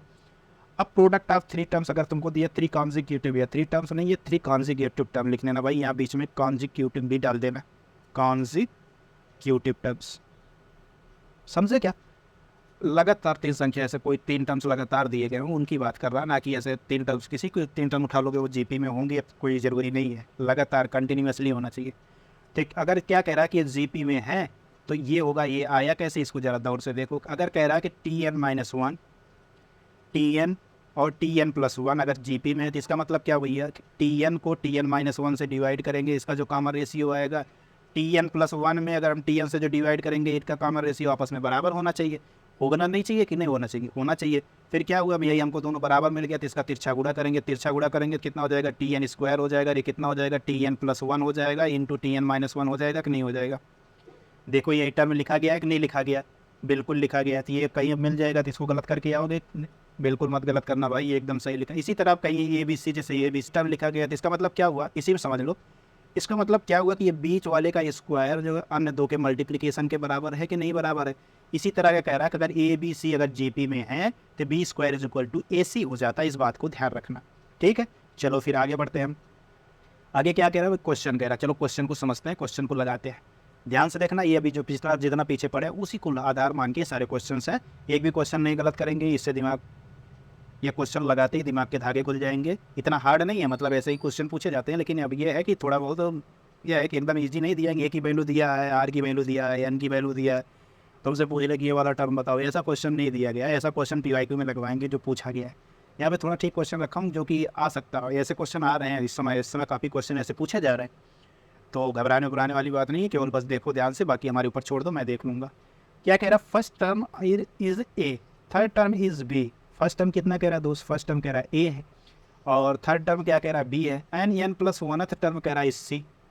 यहीं लिखो सोलूशन, चलो सोलूशन लिखते हैं यहीं पे। कह रहा है कि फर्स्ट टर्म अगर ए है, चलो फिर ठीक है, फर्स्ट टर्म तुम्हारा ए मान लिए, और इसने कह रहा है कि थर्ड टर्म ये कह रहा है कि ये थर्ड टर्म कह रहा है तो T3 कह रहा है कि T3 को क्या बोल रहा है भाई, कह रहा है कि बी है। तो इसका मतलब अगर ये है कॉमन रेशियो आर है तो r square is equal to कितना हो जाएगा, ये क्या कह रहा है, बी है। इसी कह रहा है अगर एन प्लस वनथ टर्म कह रहा है, टी एन प्लस वनथ टर्म को कह रहा है, यानी ये कितना हो जाएगा, ए आर का पावर एन कह रहा है कितना हो जाएगा, ए सी हो जाएगा कि नहीं हो जाएगा, बिल्कुल हो जाएगा। तो चलो आगे बढ़ाते हैं फिर इस पोर्शन को। T2n प्लस वनवा टर्म कितना हो जाएगा, इसको पूछा है भाई, ये कितना हो जाएगा, पहले इसको बताओ, ये कितना होता है, A R power 2n plus one minus one होगा कि नहीं होगा, ठीक है। टोटल कितना आ जाएगा, ये आ जाएगा ए आर पावर 2n हो जाएगा, होगा कि नहीं होगा। यहाँ तक आ गया दोस्त। अब इसको क्या करना है, इसको थोड़ा देखो, मैं एडजस्टमेंट कर रहा हूँ, कैसे करूँगा उसको ध्यान से देखना। एक पावर आर पावर एन को पूरे का पावर मैं 2 कर देता हूँ। अब ये Tn प्लस वन से आर पावर एन का मान बता दोगे कितना आएगा, ए आर पावर एन मान कितना आएगा, सी बाई ए आएगा। तो यहाँ सी बाई ए का होल स्क्वायर करते हैं, कोई दिक्कत है क्या, कहाँ से आया भाई, ये आया क्योंकि हम जानते हैं Tn plus one is equal to लिखा है A R power N is equal to C, ये लिखा गया कि नहीं, इसको ऊपर कट कर लिख देते हैं। तो इतना हो जाएगा। अब यहाँ से एक पोर्शन कट जाएगा, कितना कटेगा भाई, ये सी स्क्वायर बाई ए स्क्वायर, ये कट जाएगा, कितना आएगा, सी स्क्वायर बाई ए आएगा, कितना आएगा, सी स्क्वायर बाई ए अपना। तो अपना क्या हुआ, अपना T2n प्लस वनवा टर्म कितना आया भाई, आया अपना सी स्क्वायर बाई ए। यही अपना क्या है, यही अपना आंसर। यहाँ तक समझ में आया क्या, यहाँ तक समझ में आ गया। तो फिर आगे बढ़ते हैं, अगले क्वेश्चन पे चलते हैं। अगला क्वेश्चन क्या कह रहा है, the m plus nth term and m minus nth term of a GP R P एंड Q रिस्पेक्टिवली। कह रहा है फाइंड द mth टर्म, mवा टर्म हमको बताना है कि mवा पद क्या होगा। जो ऑप्शन अपन को इधर देखो ABC ऑप्शन दिया गया, इसी में से एक ऑप्शन को सिलेक्ट करके हमको बताना है क्या होगा। तो चलो हम बता देंगे, बहुत हार्ड नहीं। पहले सबसे पहले क्वेश्चन में देखो हमको क्या कह रहा है, फर्स्ट टर्म दिया गया है, मान लेते हैं। अगर नहीं दिया गया तो लेट फर्स्ट टर्म हमने माना जाए, वहाँ लिखा नहीं जाता, मान करते हैं फर्स्ट टर्म अपना क्या है, ए है, और इसका कॉमन रेशियो जिसको CR बोलते हैं वो कितना है, R है। तो Tm प्लस nth टर्म कितना हो जाएगा भाई, P हो जाएगा। तो इसका मतलब कितना हो जाएगा, ये ए आर का power m plus n minus one is equal to कितना हो जाएगा, P होगा कि नहीं होगा, बिल्कुल होगा, ठीक है। चलो फिर आगे बढ़ते हैं, a are power m plus n minus one is equal to P हो गया। अब आगे बढ़ो, ये P हो गया तो और हमको कुछ और दिया गया, क्या Q वाला टर्म, क्या m माइनस वन टर्म दिया। तो Tm माइनस वन को हमको बोला कि कितना है, Q है। तो इसका मतलब कितना हो जाएगा, a are power m minus n minus one is equal to कितना हो जाएगा, Q होगा कि नहीं होगा, बिल्कुल होगा। अब देखो इन दोनों को आपस में मल्टीप्लाई कर दो, इसको 1 बोलो, इसको 2 बोलो, दोनों को आपस में कर दो मल्टीप्लाई। तो 1 इंटू 2 से कितना हो जाएगा भाई, 1 इंटू 2 से कितना हो जाएगा, ए की स्क्वायर, इसको फिर जोड़ोगे ऊपर देखो m n कट जाएगा और ये कट बचा रहेगा, -1 बचा रहेगा ना। तो कितना हो जाएगा, 2m माइनस आर का पावर 2m माइनस कितना हो जाएगा, 1 नहीं 2 बराबर कितना हो जाएगा, PQ आया। इसी पोर्शन को हम आगे बढ़ा के यहाँ लिखते हैं। तो कितना हो जाएगा भाई, ए की स्क्वायर, अब आर का पावर देखो 2m माइनस वन लिखा, तो 2m माइनस वन कामन कर लेते, ये हो जाएगा इज इक्वल टू कितना हो जाएगा, PQ। अभी हुआ कि नहीं हुआ, ये कितना हो जाएगा, a are m minus one का पावर होल पावर कितना हो जाएगा, 2 इज इक्वल टू PQ होगा कि नहीं होगा। ये ध्यान से देखो, या इसको ऐसे छोड़ दो, एक बार और लिख देते हैं, a are power m minus one is equal to, इसको रूट पी क्यू कर दे, कोई दिक्कत है क्या? कोई दिक्कत नहीं है। अब एक बार ध्यान से देखो ये कौन सा क्या लिखा गया, a are power m minus one, क्या कुछ और नहीं, टी एम लिखा गया कि नहीं लिखा गया? T m is equal to root p q होगा कि नहीं होगा? देखो रूट पी क्यू कहीं लिखा गया, ये लिखा गया, क्यों होगा भाई? T m is equal to क्या लिखते हैं? अगर तुम्हारे पास ए दिया, कामा रेशियो आर दिखा, तो क्या लिखते हैं? A are power m minus one लिखते कि नहीं लिखते? ये तो लिखते, कुछ और लिखते। ये देखो यही अपना आंसर निकल के आया, रूट पी क्यू होगा। चले आगे बढ़ें, अगले क्वेश्चन पे चलते हैं। अगला क्वेश्चन क्या कह रहा है उसको देखते हैं। इसको देखते हैं पहले। कह रहा find the fifth term if these are in GP. पांचवा टर्म बताना है जब sine theta root two sine theta plus one comma six sine theta plus six एक जीपी में है, तो हमको फिफ्थ टर्म बताना कि इसका पांचवा टर्म क्या होगा, यही हमको बताना है। तो चलो देखते हैं पांचवा टर्म क्या आएगा, आसानी से बता देंगे, फिर कहोगे वाह ये भी क्वेश्चन इतना आसान था। तो चलो देखते हैं। हमको यहाँ फर्स्ट टर्म क्या दिया गया? फर्स्ट टर्म हमको दिया गया A is equal to sine theta, यही तो दिया गया। और सेकेंड टर्म क्या दिया? Root two sine theta plus one दिया। Third term six sine theta plus three दिया। तो हमको क्या, पहला फर्स्ट टर्म ये साइन थीटा हमको मिल गया। अब तीन टर्म दिया गया, वो कह रहा है कि ये जीपी में है। तो अगर ये जीपी में है तो हम जानते हैं कि जो मिडल टर्म है उसका स्क्वायर यानी root two plus sine theta plus one का स्क्वायर जो होगा, इसका स्क्वायर लास्ट टू जो लिखे गए हैं डिजिट साइन थीटा प्लस ये कितना हो जाएगा? Six sine theta plus six के मल्टीप्लिकेशन के बराबर होता है कि नहीं होता है? बिल्कुल होता है।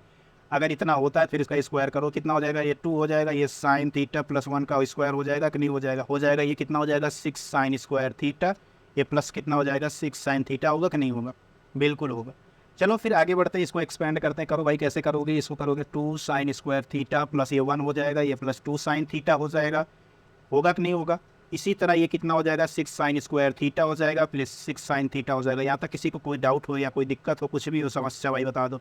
अब देखो यहाँ सिक्स साइन स्क्वायर थीटा लिखा है, यहाँ टू साइन स्क्वायर थीटा लिखा है, इधर जाएगा कितना हो जाएगा? फोर साइन स्क्वायर थीटा हो जाएगा कि नहीं हो जाएगा? किसी कोई डाउट है क्या? अब इधर देखो फोर साइन थीटा है, इधर जाएगा तो ये सिक्स में से घट जाएगा, टू साइन थीटा बनेगा कि नहीं बनेगा? बिल्कुल बनेगा। इधर देखो क्या भाई, इधर देखो प्लस टू है, उधर जाएगा माइनस टू हो जाएगा। फिर भी किसी को कोई डाउट हो तो हमको जरा बता दो। कोई डाउट नहीं होना चाहिए। फिर इसी पोर्शन को इधर हम लगा देते हैं। तो कितना हो जाएगा भाई? दो से मल्टीप्लाई करोगे कितना हो जाएगा? दो से मल्टीप्लाई करोगे तो हो जाएगा टू साइन स्क्वायर थीटा, ये हो जाएगा प्लस साइन थीटा, ये कितना हो जाएगा? माइनस वन इक्वल टू कितना हो जाएगा? जीरो। अब इसको फैक्टर करते हैं, फैक्टर करो कितना हो जाएगा? टू साइन स्क्वायर थीटा, ये हो जाएगा प्लस टू साइन थीटा, ये हो जाएगा minus sine theta minus one equal to zero. यहाँ तक किसी कोई डाउट है क्या? अब पहले वाले में से देखो टू साइन थीटा कॉमन दिख रहा है, कॉमन कर लिए कितना हो जाएगा? साइन थीटा प्लस वन हो जाएगा। देखो इन दोनों में से sign to sine theta common दिख रहे थे, इधर माइनस वन कॉमन दिख रहा था, कितना हो जाएगा? Sine theta plus one equal to zero. ये कितना हो जाएगा? टू साइन थीटा, ये माइनस वन होगा कि नहीं होगा? फिर ये कितना हो जाएगा? साइन थीटा प्लस वन होगा कि नहीं होगा? बिल्कुल होगा, बराबर क्या हो जाएगा? जीरो। होगा कि नहीं होगा? बिल्कुल होगा। तो चलो अब देखो क्या ये एक दो नंबर अगर a into B equal to zero लिखा गया तो इसका मतलब या तो a जीरो हो या b जीरो हो, या तो a और b दोनों जीरो हो। यही तो हम पढ़े हैं कि नहीं पढ़े हैं? बिल्कुल यही पढ़े हैं। अब यही पढ़े हैं तो या तो टू साइन थीटा, ये वाला टर्म देखो, ये वाला term two sine theta equal to zero आ जाएगा, minus one equal to zero आ जाएगा, या sine theta equal to plus one equal to zero आ जाएगा। आएगा कि नहीं आएगा? अब जरा गौर करो इस वाले टर्म पे, क्या ये जीरो हो सकता है? क्या ये जीरो पॉसिबल है क्या? Sine theta is equal to minus one क्या पॉसिबल है क्या? जैसे तुम sine theta is equal to minus one लोगे तो ये जीरो दे देगा। एक जीपी के अंदर जीरो पॉसिबल नहीं हो सकता। तो ये पहला वाला ये जो sine theta plus one equal to zero है, ये तो पॉसिबल ही नहीं है। क्या नहीं है भाई? ये पॉसिबल ही नहीं। तो फिर पॉसिबल क्या हुआ? पॉसिबल एक हुआ, two sine theta minus one equal to zero, यही पॉसिबल होगा। फिर चलो इसको दूसरे पेज पे लगा देता हूँ। कितना है भाई? Two sine theta minus one equal to कितना आ गया भाई? जीरो। तो sine theta is equal to कितना निकल के आएगा? साइन थीटा निकल के आएगा वन बाई टू। यहाँ तक बात समझ में आया क्या? अब यहाँ तक बात समझ में आ गया, फिर आगे भी समझ में आएगा। तो अभी थोड़ी देर पहले मैंने बताया था कि ए कितना आया था? ए अपना था A is equal to sine theta था। ध्यान से देख लो एक बार। यहाँ देखो फर्स्ट टर्म ए अपना ए का फर्स्ट टर्म क्या है? ए टर्म साइन थीटा है। तो ए इज इक्वल टू कितना हो जाएगा? Sine theta. साइन थीटा की वैल्यू निकल के आई कितनी है? निकल के आई कितना? साइन थीटा की वैल्यू निकल के आया है वन बाई टू, यही तो आया। अब आर कितना हो जाएगा? आर हो जाएगा कितना भाई? अभी यहाँ देखो कितना लिखा? Root two sine theta plus one लिखा है कि नहीं लिखा? Root two sine theta plus one, देखो बार जो आ रहा है root two sine theta plus one divide by कितना हो जाएगा? ये साइन थीटा, यही तो होगा, कुछ और होगा। साइन थीटा की वैल्यू वन बाई टू, इधर रख दो भाई रूट टू साइन थीटा की वैल्यू वन बाई टू, ये प्लस वन डिवाइड बाई कितना हो जाएगा? One by two. तो कितना हो जाएगा? Root two into three by two divide by one by two, कितना हो जाएगा? टू। तो कितना हो जाएगा? रूट थ्री रूट टू आया कि नहीं आया? बिल्कुल आया। अब हमसे कौन सा टर्म पूछा था, टी फिफ्थ टर्म हमसे पूछा था। पांचवा टर्म कितना हो जाएगा भाई, ए आर का पावर 4, यही तो होता है कि नहीं होता। अब ए का वैल्यू आया 1/2, आर का वैल्यू आया 3√2 का पावर कितना 4, यही तो होगा, कुछ और होगा, यही होगा। अब इसको सॉल्व करते हैं भाई। 3 का पावर 4 होता है 81, √2 का पावर 4 होगा 4। समझ में आया यहाँ तक की बात। ये 2 कट जाएगा, इसको फिर मल्टीप्लाई करोगे कितना हो जाएगा 162। यही अपना आंसर है, यही अपना फिफ्थ टर्म 162 हो जाएगा। यहाँ तक समझ में आया। चलो, इतना दिन से मैं पढ़ा रहा हूँ तुमको, मैंने कभी कहानी नहीं सुनाया, स्टोरी नहीं सुनाया, तो आज स्टोरी मैं तुमको सुनाता हूँ। ये जो सामने बन रहा है ना, ये एक स्टोरी लिखा है। इस स्टोरी को थोड़ा ध्यान से समझो, क्या स्टोरी लिखा गया है। उस स्टोरी को सुनोगे तो तुमको पता चलेगा कि जीपी क्या काम कर सकता है जो हम सोच नहीं सकते। तो पहले स्टोरी सुनने से पहले 2-3 नाम है, इनको ध्यान से समझो। ये क्या लिखा भाई, इसको सब पढ़ सकते हो, क्या लिखा है, जो भी लिखा हो, सिस्सा, सिस्सावेंद है, आस्टिकिंग, श्री हम, तो ये सबका नाम दे दो। अब स्टोरी जो सुनाता हूँ, स्टोरी सुनो। बहुत समय पहले जब भारत में शतरंज का आविष्कार हुआ तो वहाँ के जो राजा सिराहम थे वो बड़ा प्रसन्न हुए। ठीक है, तो प्रसन्न हुए तो उन्होंने क्या किया कि उन्होंने फिर जो आविष्कारक था उसको बुलाया, फिर उसको बुला के कहा कि मांगो, क्या मांगते हो। तो मैं तुम्हें कुछ देना चाहता हूँ, उसको बुलाया कि मैं तुम्हें कुछ देना चाहता हूँ, तुम्हें जो मांगना हो मांग लो, हम तुमको आज जो मांगोगे वो दे देंगे। तो शीशा बहुत चालाक था, ये जो शीशा जिसने ये शतरंज का बनाया वो बहुत चालाक था, इतना चालाक था, और गणित का थोड़ा शौकीन भी था। तो उसने थोड़ा दिमाग लगाया, कहा कि राजा से सोना चांदी तो सभी मांगते हैं, आज हम जैसे कुछ और मांगते हैं ताकि इनके ज़मीन खिसक जाए।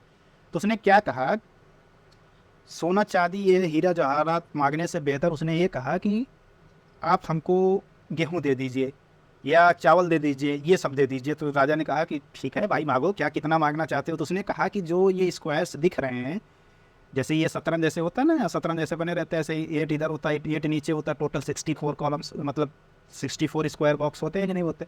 उसने ये कहा कि जो ये पहला बॉक्स दिख रहा है, अगर हम जैसे बोलेंगे, उसको ध्यान से सुनो, उसने कैसे बोला।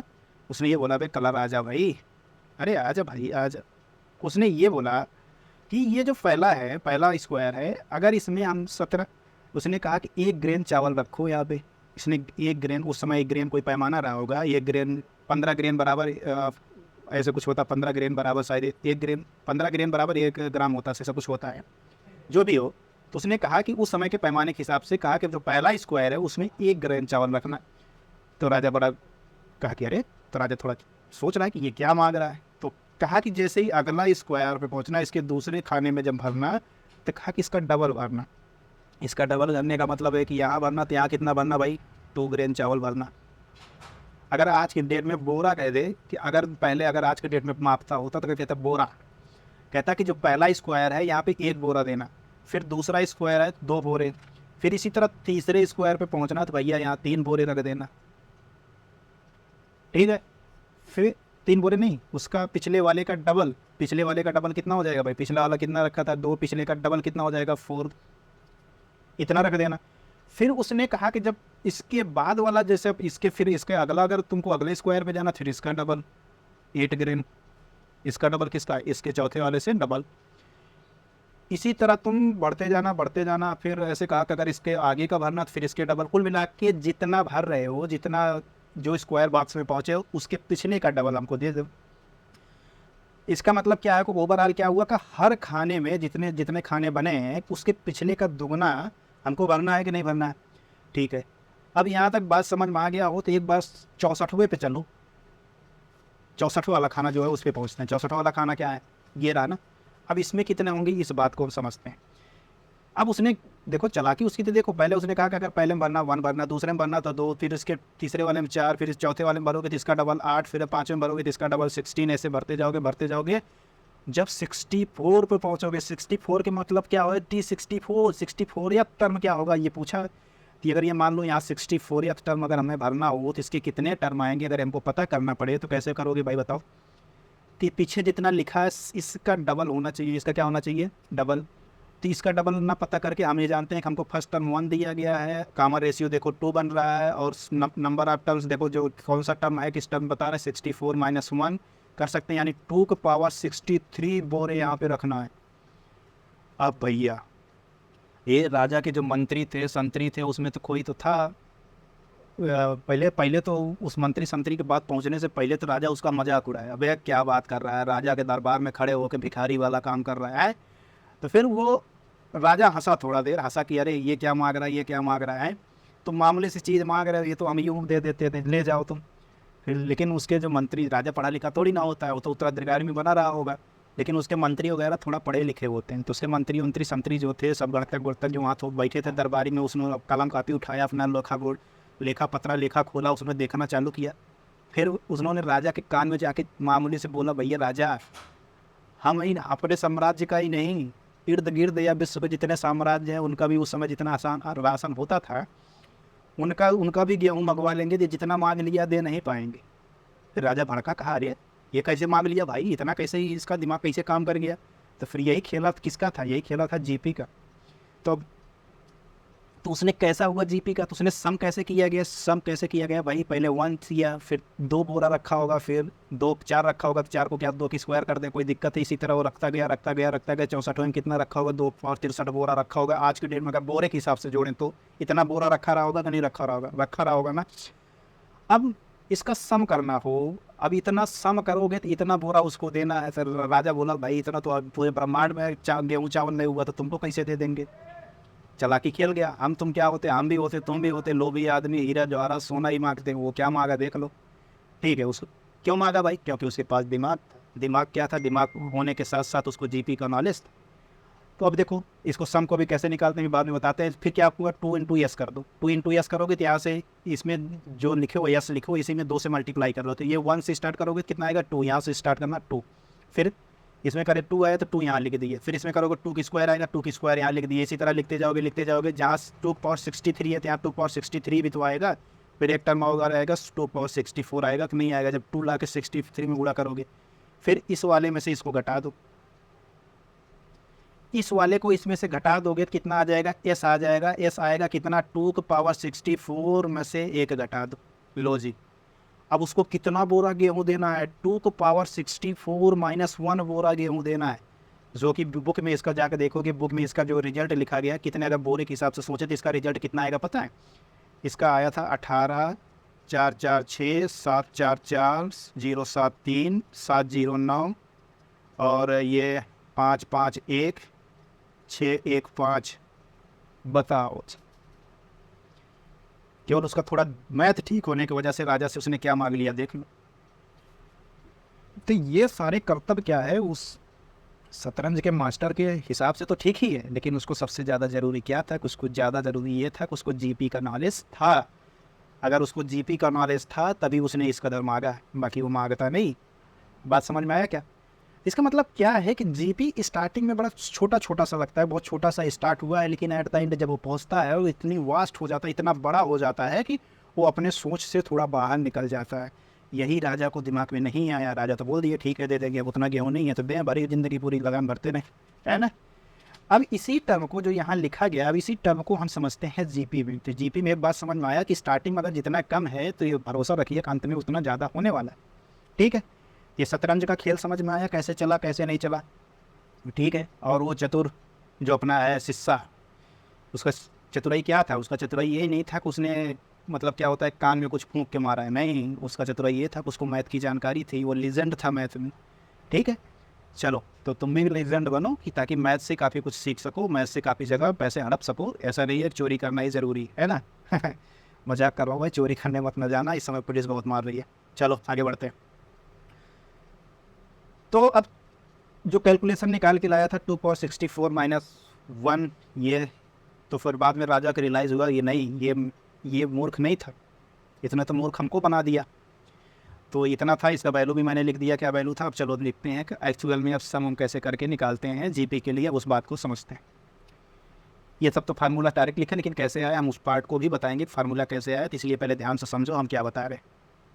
अगर एक जीपी है जिसका फर्स्ट टर्म हम कहते हैं क्या है, फर्स्ट टर्म क्या भाई, ये रेड पेन थोड़ा हटाओ, रेड पेन ट्रेन में ही अच्छा लगता है ना दोस्त।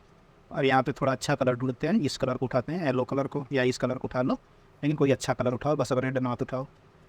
अगर हम किसी जीपी की फर्स्ट टर्म कह दें तुमको, भाई फर्स्ट टर्म कितना है, फर्स्ट टर्म कह दें ए है, और तुमको एक प्यारा सा बता दें सी आर गाँव का सी आर नहीं भाई, यहाँ पे कामर रेशियो वाला सी आर की बात कर रहे हैं। नहीं तो एक सी आर होता है ना जो रात को बोलता है, उस सी आर की बात नहीं कर रहा हूँ, ये सी आर कामर रेशियो वाला सी आर की बात कर रहा हूँ।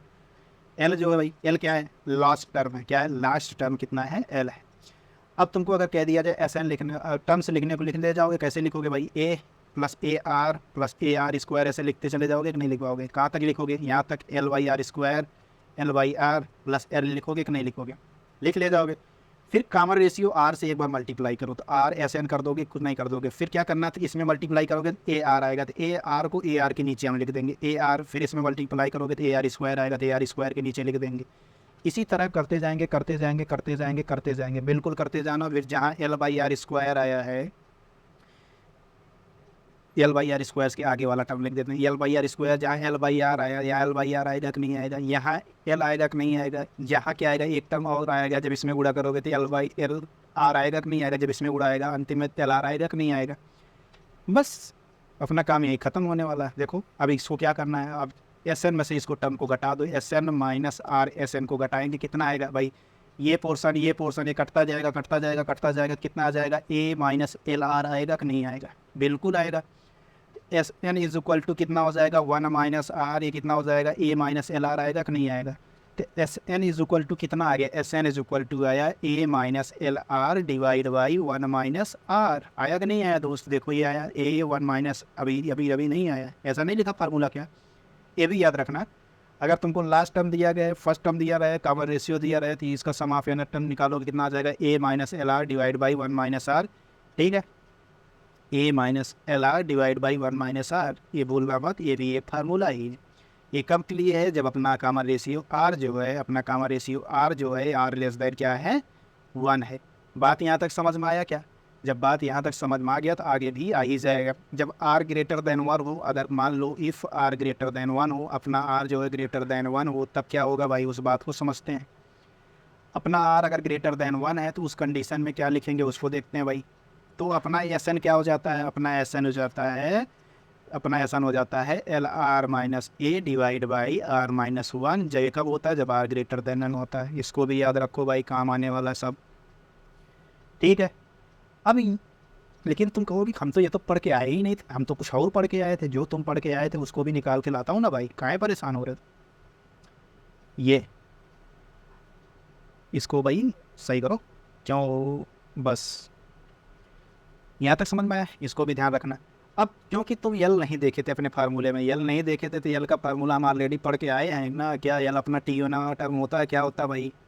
ए आर का पावर एन माइनस 1 होता था कि नहीं होता था? अब ए आर का पावर एन माइनस 1 यहाँ रख दो तो S N is equal to कितना हो जाएगा? पहले वाले में रखोगे कितना हो जाएगा? पहले वाले में था A minus L R, L R कितना, एल कितना आएगा? ए आर का power N minus 1 into R होगा कि नहीं होगा? डिवाइड बाई कितना हो जाएगा? 1 माइनस आर। और इसको गुणा करोगे कितना हो जाएगा? A minus A are power N divide by 1 minus R. फिर ए कॉमन कर लोगे कितना हो जाएगा? ए 1 माइनस आर का power N divide by R minus, माफ़ कीजिएगा 1 माइनस आर, 1 माइनस आर। ये कितना हो जाएगा? आर ग्रेटर देन 1 के लिए। ये फार्मूला ये हुआ कि नहीं हुआ? तो इसका मतलब एस एन क्या आया? एस एन आया ए 1 माइनस आर का power N divide by 1 minus R. ये तो पढ़ के आए होगा गुरु, अब इसको मत कहना हम ये नहीं पढ़े थे। ये तो पढ़ के आए हो, ये तो बच्चा जानता है। बस एक चीज़ नहीं जानते यहाँ, R greater than 1, R less than 1 होना ज़रूरी है, ग्रेटर देन नहीं, आर लेस देन 1 होना ज़रूरी, लेस देन 1 होना ज़रूरी। यहाँ तक बस समझ में आया। अब आर लेस देन 1 के लिए आ गया, तो आर ग्रेटर देन 1 के लिए भी तो बता सकते हो भाई।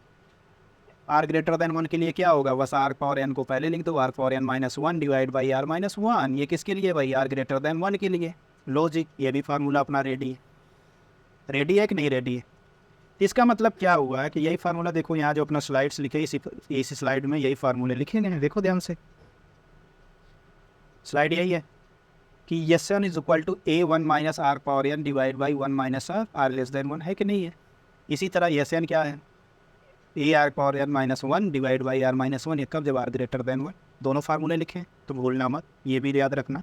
टर्म्स हैं, छोटे छोटे टर्म्स हैं, दिमाग में बैठे रहने चाहिए। चलें फिर आगे बढ़ें। आगे क्या लिखा है उस बात को समझते हैं। देखो भाई, जीपी आज ख़त्म करके ही छोड़ेंगे। जो ठान के उतरते हैं उसको करके छोड़ना चाहिए, उसको बीच में नहीं। देखो ये तो सबसे पहले हम प्रूफ ही किए थे कि A minus L R by 1 minus R, R less than 1 के लिए, L R minus A divide by R minus 1, R greater than 1 के लिए। ये ऑलरेडी प्रूव कर चुके हैं, तब इसको यहाँ बताने की ज़रूरत नहीं है, क्योंकि मुझे पता तुमको आता है। इसका सम जल्दी से बता दो भाई। फर्स्ट 10th टर्म का सम बताना है हमको। देखो यहाँ फर्स्ट टर्म दिखा गया कितना? A is equal to 3। Solution देखो इसको, first term is equal to 3 दिया, आर इज इक्वल टू कितना दिया गया भाई 2 दिया गया, तो नहीं दिया गया, आर इज इक्वल टू 2 दिया गया। और कुछ चाहिए क्या? और कुछ नहीं चाहिए, हमको चाहिए S10 चाहिए। कितना चाहिए? S10। और SN का फार्मूला हम पढ़ के आए, ए आर का power n-1 divide by r-1 कब होता है? जब r ग्रेटर देन 1। तो यहाँ देखो 2 लिखा, तो स्वाभाविक है 2 1 से तो बड़ा ही है। S10 कितना हो जाएगा भाई 3, r कितना है 2, कौन सा टर्म चाहिए 10वां, -1 डिवाइड बाई कितना भाई, डिवाइड बाई कितना r-1, r-1 मतलब 3-1, तो कितना आ जाएगा 3 2 का पावर 10 -1 आएगा तो नहीं आएगा? यही अपना क्या है भैया, यही अपना आंसर है। चले आगे बढ़े, आगे बढ़ते हैं, आगे क्या कह रहा है उसको देखते हैं, हर एक पॉइंट को समझेंगे। अब देखो अपना क्या है कि अगर अपना common ratio r is equal to 1 आ जाए, यानी कांस्टेंट टर्म आ जाए, तब n टर्म के लिए सम कितना होगा? ये करते तो कितना करते, तुम होते तो क्या करते, ये बता दो बताए। अगर a comma a comma a कामा ऐसे ऐसे n constant term n term तक लिखेंगे तो इसका सम करते a plus a plus a plus a करते तो कितना आता भाई, कितना आता बता दो भाई। s is equal to n a आता कि नहीं आता? बिल्कुल आता। यही अपना n टर्म है कि नहीं है? बिल्कुल है भाई। ओ भाई क्या हो रहा है, क्या हो रहा है? चलो तुमको मिटाने थे, पहले से हटा ही देता हूँ भाई, तुम लो नखड़े करो, दूसरा कोई आएगा जगह ले जा, ठीक है। या जनरल फार्मूला को मत लगाना, उससे जैसे उसको लगाओगे 0/0 केस देगा, तुम्हारा सम नहीं निकलने वाला। तो ये ध्यान रखना है, स्पेशल केस है। जब अपना common ratio r is equal to 1 आ जाएगा तो उस केस में a plus a plus a plus n बार जोड़ोगे तो यानी a हो जाता है। ये तो जानते ही हो ना भाई। फिर चलो सम ऑफ इन्फिनिटी टर्म को देखते हैं। सम ऑफ इन्फिनिटी टर्म कैसे होता है उसको समझते हैं। अभी हमने ऐसे n टर्म निकाला तो कितना आया था, अपना n टर्म निकाला था तो a 1 माइनस r का power n divide by 1 minus r आया था कि नहीं आया था? आया था। इसको थोड़ा और सिंप्लीफाई करो, कैसे करोगे? इसको करोगे a माइनस a r का power n divide by 1 minus r होगा कि नहीं होगा? बिल्कुल होगा। अब ध्यान रखना है पहली बात यहाँ जो r होगा मॉड और लेस देन 1 होगा। सम ऑफ इन्फिनिटी के लिए एक कंडीशन है और मोस्ट इंपॉर्टेंट कंडीशन यही है, इससे रिलेटेड ही क्वेश्चन आ जाता है। यहाँ इसलिए इंपॉर्टेंट लिख देता हूँ क्योंकि इंपॉर्टेंट है। मॉड आर लेस देन 1 होना चाहिए। सम ऑफ इन्फिनिटी टर्म कहेगा तो मॉड ऑफ आर जो होगा लेस देन 1 होना चाहिए। तो इतना आ गया। अब क्या करते हैं, एस एन को हम एज इट इज़ रहने देते हैं, एस एन से इसमें डिवाइड करते हैं तो a/1 माइनस आर हो जाएगा, minus a/1 minus R into R का पावर n हो जाएगा कि नहीं हो जाएगा? बिल्कुल हो जाएगा। Let mod R less than 1, mod R देखो भाई कंडीशन बताया, मॉड आर लेस देन 1 है। अगर लेट आर जो है मॉड 1 और -1 के बीच में है तो limit n tends to infinity r का पावर n निकालोगे, ये वैल्यू आएगा क्या? 0 आएगा। क्या आएगा भैया? 0 आएगा, क्योंकि हम यहाँ लिमिट लेने वाले हैं। यहाँ लिमिट लेंगे किससे? n टेंस टू इन्फिनिटी, यानी n का लिमिट लेंगे तो कितना हो जाएगा? क्योंकि सम ऑफ इन्फिनिटी कह रहा है ना, तो कितना हो जाएगा? इधर भी पूरे पे लिमिट लग जाएगा। Limit n tends to infinity a/1 minus R, a/1 minus R, r power n, ऐसे कुछ आएगा कि नहीं आएगा? बिल्कुल आएगा। फिर क्या होगा, इधर ऐसे इन्फिनिटी लिख देते हैं तो इधर कितना हो जाएगा भाई? इसमें n तो है नहीं, a1 माइनस आर बाहर कर लो, ये तो एज इट इज़ हो जाएगा। फिर इधर आएगा कितना हो जाएगा? a/1 minus R limit n tends to infinity कितना? ये r का पावर n। अब यही r ग्रेटर देन 1 होता है, लेस देन -1 होता है, तो ये कभी भी लेस देन -1 होता है, तो ये कभी भी r जो है ये कभी भी 0 नहीं देगा। ये 0 होने का कंडीशन ये है कि ये 1 अपान समथिंग टू पावर, यानी कुछ ऐसे आ जाए या नीचे आ जाए तो नीचे आएगा, इन्फिनिटी लगेगा तो 1 अपान इन्फिनिटी देगा, तो 1 अपान इन्फिनिटी क्या हो जाएगा? 0 देगा। इसीलिए r की वैल्यू क्या होगा? -1 और 1 के बीच में होगा। कि इतना पोर्शन जो दिख रहा है, इतना पोर्शन की वैल्यू क्या आ जाएगा? 0। तो इसका मतलब क्या आया? a/1 माइनस आर, यही अपना यस इन्फिनिटी की वैल्यू आया कि नहीं आया? तो यस इन्फिनिटी की वैल्यू क्या आया? a/1 minus are. यहाँ तक बात समझ में आया? तो यहाँ तक बात समझ में आया तो फिर आगे बढ़ते हैं, आगे क्या लिखा गया उस पोर्शन को समझते हैं। चलो अब समझते हैं रिकरिंग डेसिमल वगैरह के जो ये टर्म्स ऐसे देखे होंगे कि 0.3, ये देखो 27 का बार लिख दो, यहाँ बार भी लगा है, इसका बार लिखा था। इसको सॉल्व करना देखे थे नहीं कैसे सॉल्व करता हूँ, एग्जाम में भर के क्वेश्चन इससे रिलेटेड आते हैं, इसको भी ध्यान रखना, भर के आते हैं। तो क्या है, पहले मैं इसके जनरल टर्म को बताऊँगा, जनरल टर्म के बाद हम इसके शॉर्टकट को बताएंगे। शॉर्टकट से ही वहाँ एग्जाम में सॉल्व करना, 1 मिनट के अंदर ये क्वेश्चन सॉल्व हो जाएगा। चलिए हम पहले स्टार्ट करते हैं। पहले हम स्टार्ट करते हैं इसको जनरल टर्म से कैसे लगाते हैं उसको समझते हैं। पहले ये जो हमको पोर्शन दिया गया 0.327 का बार, ये जो हमको लिखा गया है, ये इसको क्या लिख सकते हो? इसको लिख सकते हो क्या 0.327 ऐसे करते करते लिख सकते हो कि नहीं लिख सकते? बताओ किसी को कोई डाउट? ऐसे लिख सकते हो कि नहीं लिख सकते? बिल्कुल लिख सकते हैं। फिर हम इस नंबर को देखो 0.3 प्लस समथिंग, जैसे 0.3 समथिंग लिखे तो यहाँ जीरो, यहाँ जो 3 को हमने हटा दिया तो 3 की जगह हमने 0 लिख के फिर 27 कर दिया। यहाँ तक के टर्म लिख लिए कि नहीं लिख लिए? देखो इन दोनों को जोड़ोगे तो ये वाला टर्म आएगा कि नहीं आएगा? बिल्कुल आएगा। फिर आगे हमने जैसे बढ़ा 2 टर्म और ले लिया, 27 को देखो इन इस यहाँ तक के 0 बना दिया, 3 टर्म को 0 बनाया, फिर 27 लिख लिया, फिर इन तीनों को जोड़ोगे यहाँ तक के ही टर्म आने हैं, आ जाएगा कि नहीं आ जाएगा? फिर देखो उसके आगे का टर्म लिखते हैं हम, ये 0 बनाया, फिर ये 0 मैंने बनाया, फिर पॉइंट, देखो ये लाइक कर रहा, थोड़ा सही करना पड़ेगा नहीं तो ये काम गड़बड़ कर देगा। देखो फिर पॉइंट लिखेंगे, फिर हमने कहाँ तक लिखी है? यहाँ तक लिख चुके हैं भाई, इसके आगे के पॉइंट को हमको 0 बनाना है। फिर यहाँ 1 2 3 4 5 पॉइंट 5 0 लिख दो भाई, 1 2 3 4 5 0 मैंने लगा दिया। फिर ये वाला 27 हम उठा लेते हैं। इसी तरह हम आगे बढ़ाते जाएंगे, बढ़ाते जाएंगे, बढ़ता जाएगा कि नहीं बढ़ता जाएगा? ये अनंत गुणोत्तर, जो अनावर्ती दशमलव जो लिखा गया है, ये भी अनंत गुणोत्तर श्रेणी का एकदम महत्वपूर्ण एग्जाम्पल्स होते हैं। चलो देखो भाई, ये 0.3 एज इट इज़ रहने दो, इसको ध्यान से पकड़ो। इसको क्या लिख सकते हो? इसको कुछ बता सकते हो क्या लिख सकते हो? क्या इसको 27 डिवाइड बाई 10 पावर 3 लिख सकते हैं? इसको क्या 27 डिवाइड बाई 10 पावर 5 लिख सकते हैं? इसको क्या 27 डिवाइड बाई 10 पावर 7 लिख सकते हैं? नहीं लिख सकते? बिल्कुल लिख सकते हैं। इसी तरह आगे बढ़ते जाएंगे, कहाँ तक जाएंगे भाई? इनफाइनाइट तक जाएंगे कि नहीं जाएंगे? बिल्कुल जाएंगे। अब ये 0.3 है, इसको 3/10 लिख दे, किसी को कोई आफत है क्या? कोई आफत नहीं होगा। फिर इसको क्या लिख सकते हैं? 27/10 पावर 3 को हम कॉमन कर लेते हैं। कॉमन कर लें, कॉमन कर लेंगे, कितना बचेगा भाई? यहाँ बचेगा 1 10 27/10 पावर 3 यहाँ से बाहर की हो तो यहाँ बचेगा 10 की स्क्वायर, फिर यहाँ क्या बचेगा? 10 का पावर 4। इसी तरह कहाँ तक जाएगा भाई? इसी तरह बढ़ता जाएगा, कहाँ तक जाएगा? इन्फिनिटी तक जाएगा कि नहीं जाएगा? बिल्कुल जाएगा। फिर इसके आगे के पार्ट को हम समझते हैं। ये 3/10, ये 27/10 का पावर 3 लिखा गया। अब ये ध्यान से गौर से देखो, ये एक जीपी बना रहा 1/10 की, जिसका रेशियो क्या है? कॉमन रेशियो क्या है? देखो 1/10 याद करोगे तो 1/10 की स्क्वायर माफ कीजिएगा, 1/10 का स्क्वायर, फिर इसके आगे डिवाइड करोगे वो भी 1/10 का स्क्वायर आएगा। समथिंग ऐसे आता जाएगा कि नहीं आता जाएगा? और सम ऑफ इन्फिनिटी टर्म क्या होता है? ए, फर्स्ट टर्म ए है तो ए की जगह क्या लिख देंगे? 1, फिर 1 माइनस आर कितना? 1/10 की स्क्वायर होगा कि नहीं होगा? ये फिर ये कितना हो जाएगा? 3/10, ये कितना हो जाएगा? 27 बट्टे कितना हो जाएगा दोस्त? 27/10 पावर 3 हो जाएगा। इन टू देखो, ये 100 में से 1 गया 99 आएगा, 10 पावर 2 ऊपर चला जाएगा, यानी 10 पावर 2 डिवाइड बाई 99 हो जाएगा। ये देखो, ये 2 पोर्सन साथ कट गया। ये कितना है? 3/10 डी प्लस ये 27 डिवाइड बाई ये कितना हो जाएगा? 990। किसी को कोई डाउट है क्या? अब इसके पोर्सन को हम ऊपर लिख देते हैं, तो ऊपर क्या लिखोगे भाई? ये 3/10 आया है, कोई दिक्कत नहीं है। इधर 27 से थोड़ा काट देते हैं, कितना हो जाए? 3 9 27 करते हैं, काट दें 3 9 27। जैसा करो सीधे एलसीएम ले लो ना, ऐसे एलसीएम कर लोगे तो आसान रहेगा। इन दोनों को एलसीएम लेते हैं। एलसीएम कितना हो जाएगा भाई? इन दोनों को एलसीएम 990 हम एलसीएम ले लेते हैं। ये कितना हो जाएगा? 99 जाएगा, 99 गुणे 3 करेंगे, कितना हो जाएगा? 99 गुणे 3 927 के साथ, 3 9 27 2 29 297। ये फिर कितना हो जाएगा? प्लस ये कितना हो जाएगा? 27। यहाँ तक बात समझ में आया क्या?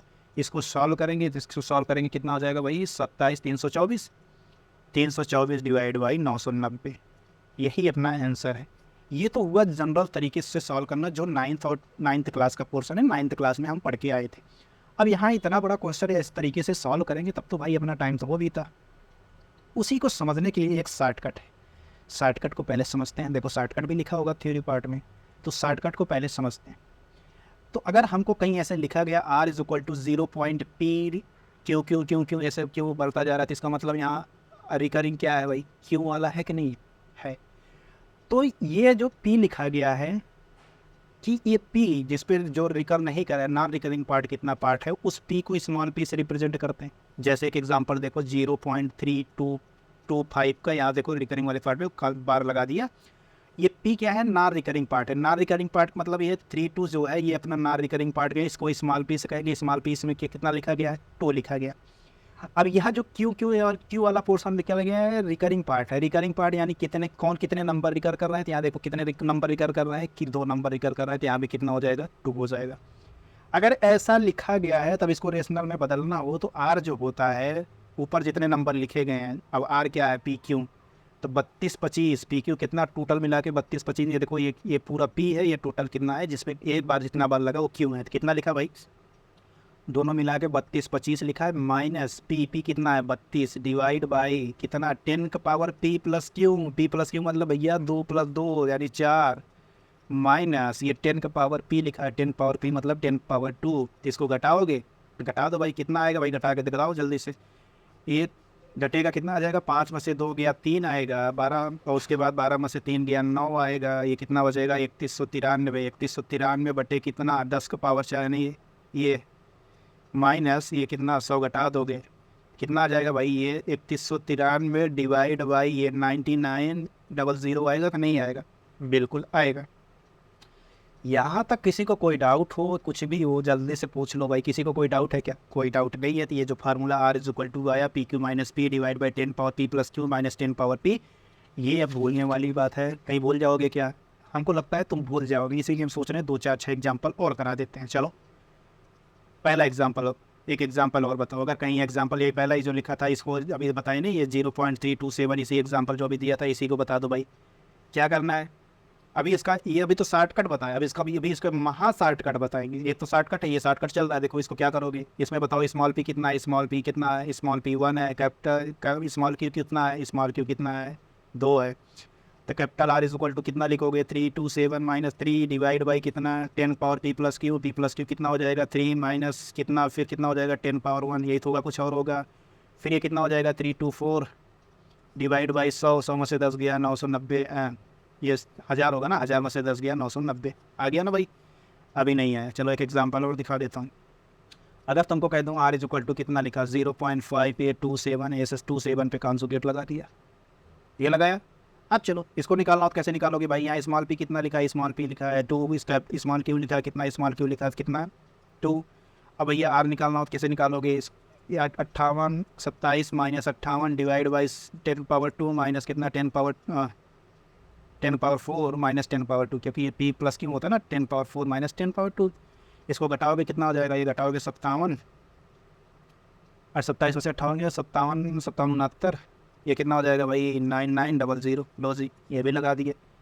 अब यहाँ तक ठीक है, अब यहाँ तक ठीक है। तो अब थोड़ा महा शॉर्टकट की तरफ बढ़ते हैं। महा शॉर्टकट का मतलब क्या दोस्त, कि ये जो हमको लिखा गया है, जैसे अभी इसी टर्म को पकड़ते हैं, जो लिखा गया था R = यही जो लास्ट अभी क्वेश्चन सॉल्व किया 5827, यही तो लिखा गया, कुछ और लिखा, यहाँ तक लिखा ठीक है। अब इसी टर्म को हम समझते हैं, कैसे समझेंगे ध्यान से देखो। अगर R = इतना लिखा गया है तो इसको कैसे डायरेक्ट लिखेंगे उसको देख लो, ध्यान से देखो। पहले क्या करना है, जितने पे ये लगा है दोनों मिला के लिखो 58 27, फिर उसमें से जिस पे ऊपर बार नहीं लगा उस टर्म के लिखो 58, फिर डिवाइड बाई जितने पे बार लगा उतने 9 लगाओ। मैं लिख दिए, आप दो पे बार लगा 2 9 लिखे, और जितने पे नहीं लगा उतने 0 लगा दो। बस यही अपना आंसर हो गया। सॉल्व करके देख लो, ये भी 57 69 डिवाइड बाई 9900 आया कि नहीं आया? आया। अभी नहीं समझ में आया, मुझको पता भी तुमको समझ में नहीं आया, इसीलिए अभी थोड़ा और समझो। एक क्वेश्चन और लेते हैं। अगर R = हम कहते हैं 2.6297 ऐसा कुछ है, देखो ये आपने 3 लिया, 3 पे बार लगा है। अब इसको पूछो भैया R में बदल के बताओ कैसे बदलोगे, क्या लिखोगे भैया? हमने क्या बोला था, अभी लिखे थे कि 26297 पूरा लिख लो, -6 कर दो, जितने पे बार लिखा है उतना 9 ले लो, एक 0 लगा दो, लो जी काम खत्म। ये कितना हो जाएगा 6291 बटे 9990, यही अपना आंसर है। अभी कहीं गलत करके आओगे क्या? कहीं नहीं गलत होने वाला प्रभु, ऐसा आइडिया बताया ये गलत नहीं होने वाला। अगर तुमको लगता है कि ये इस तरीके पे एक बार जो पी और क्यू मान के लगाए थे उस तरीके से लगाना चाहते हो तो भाई तो उस तरीके से लगा लो भाई। देखो यहाँ पी कितना, स्मॉल पी कितना, स्मॉल पी = 1 है, कैपिटल स्मॉल क्यू = कितना, स्मॉल क्यू = भी 3 है, माफ कीजिएगा 3 है यहाँ पे। तो उस तरीके से लगाओगे कितना हो जाएगा, 6297 माइनस 62 नहीं है 6 डिवाइड बाई कितना हो जाएगा 10 का पावर 3 4 माइनस 10 का पावर कितना 1। बस इसको सॉल्व करोगे तब भी तो 6291 डिवाइड बाई 9900 आएगा कि नहीं आएगा? लो जी इस तरीके से भी आ गया। अब कोई डाउट आ रहा है क्या? कोई डाउट नहीं आ रहा, चलो आगे बढ़ते हैं। फिर इतना सारा क्वेश्चन लगवा दिया यार, अब इतने पे भी डाउट आएगा फिर तो दूसरा तरीका निकालना पड़ेगा मुझे। देखो भाई, if the common ratio is less than unity we use the formula with 1 - r। भाई मतलब वहाँ दोनों फार्मूला बताया था कि नहीं, जैसे यस एंड फार्मूला क्या बताया था, यही तो बताया था। क्या बताया था भाई, फार्मूला क्या बताया था हमने? फार्मूला जो बताया था उसको जल्दी से बता दो, क्या बताया था? A r⁻n - 1 divide by r-1 बताया था। कब बताया था? जब r > 1।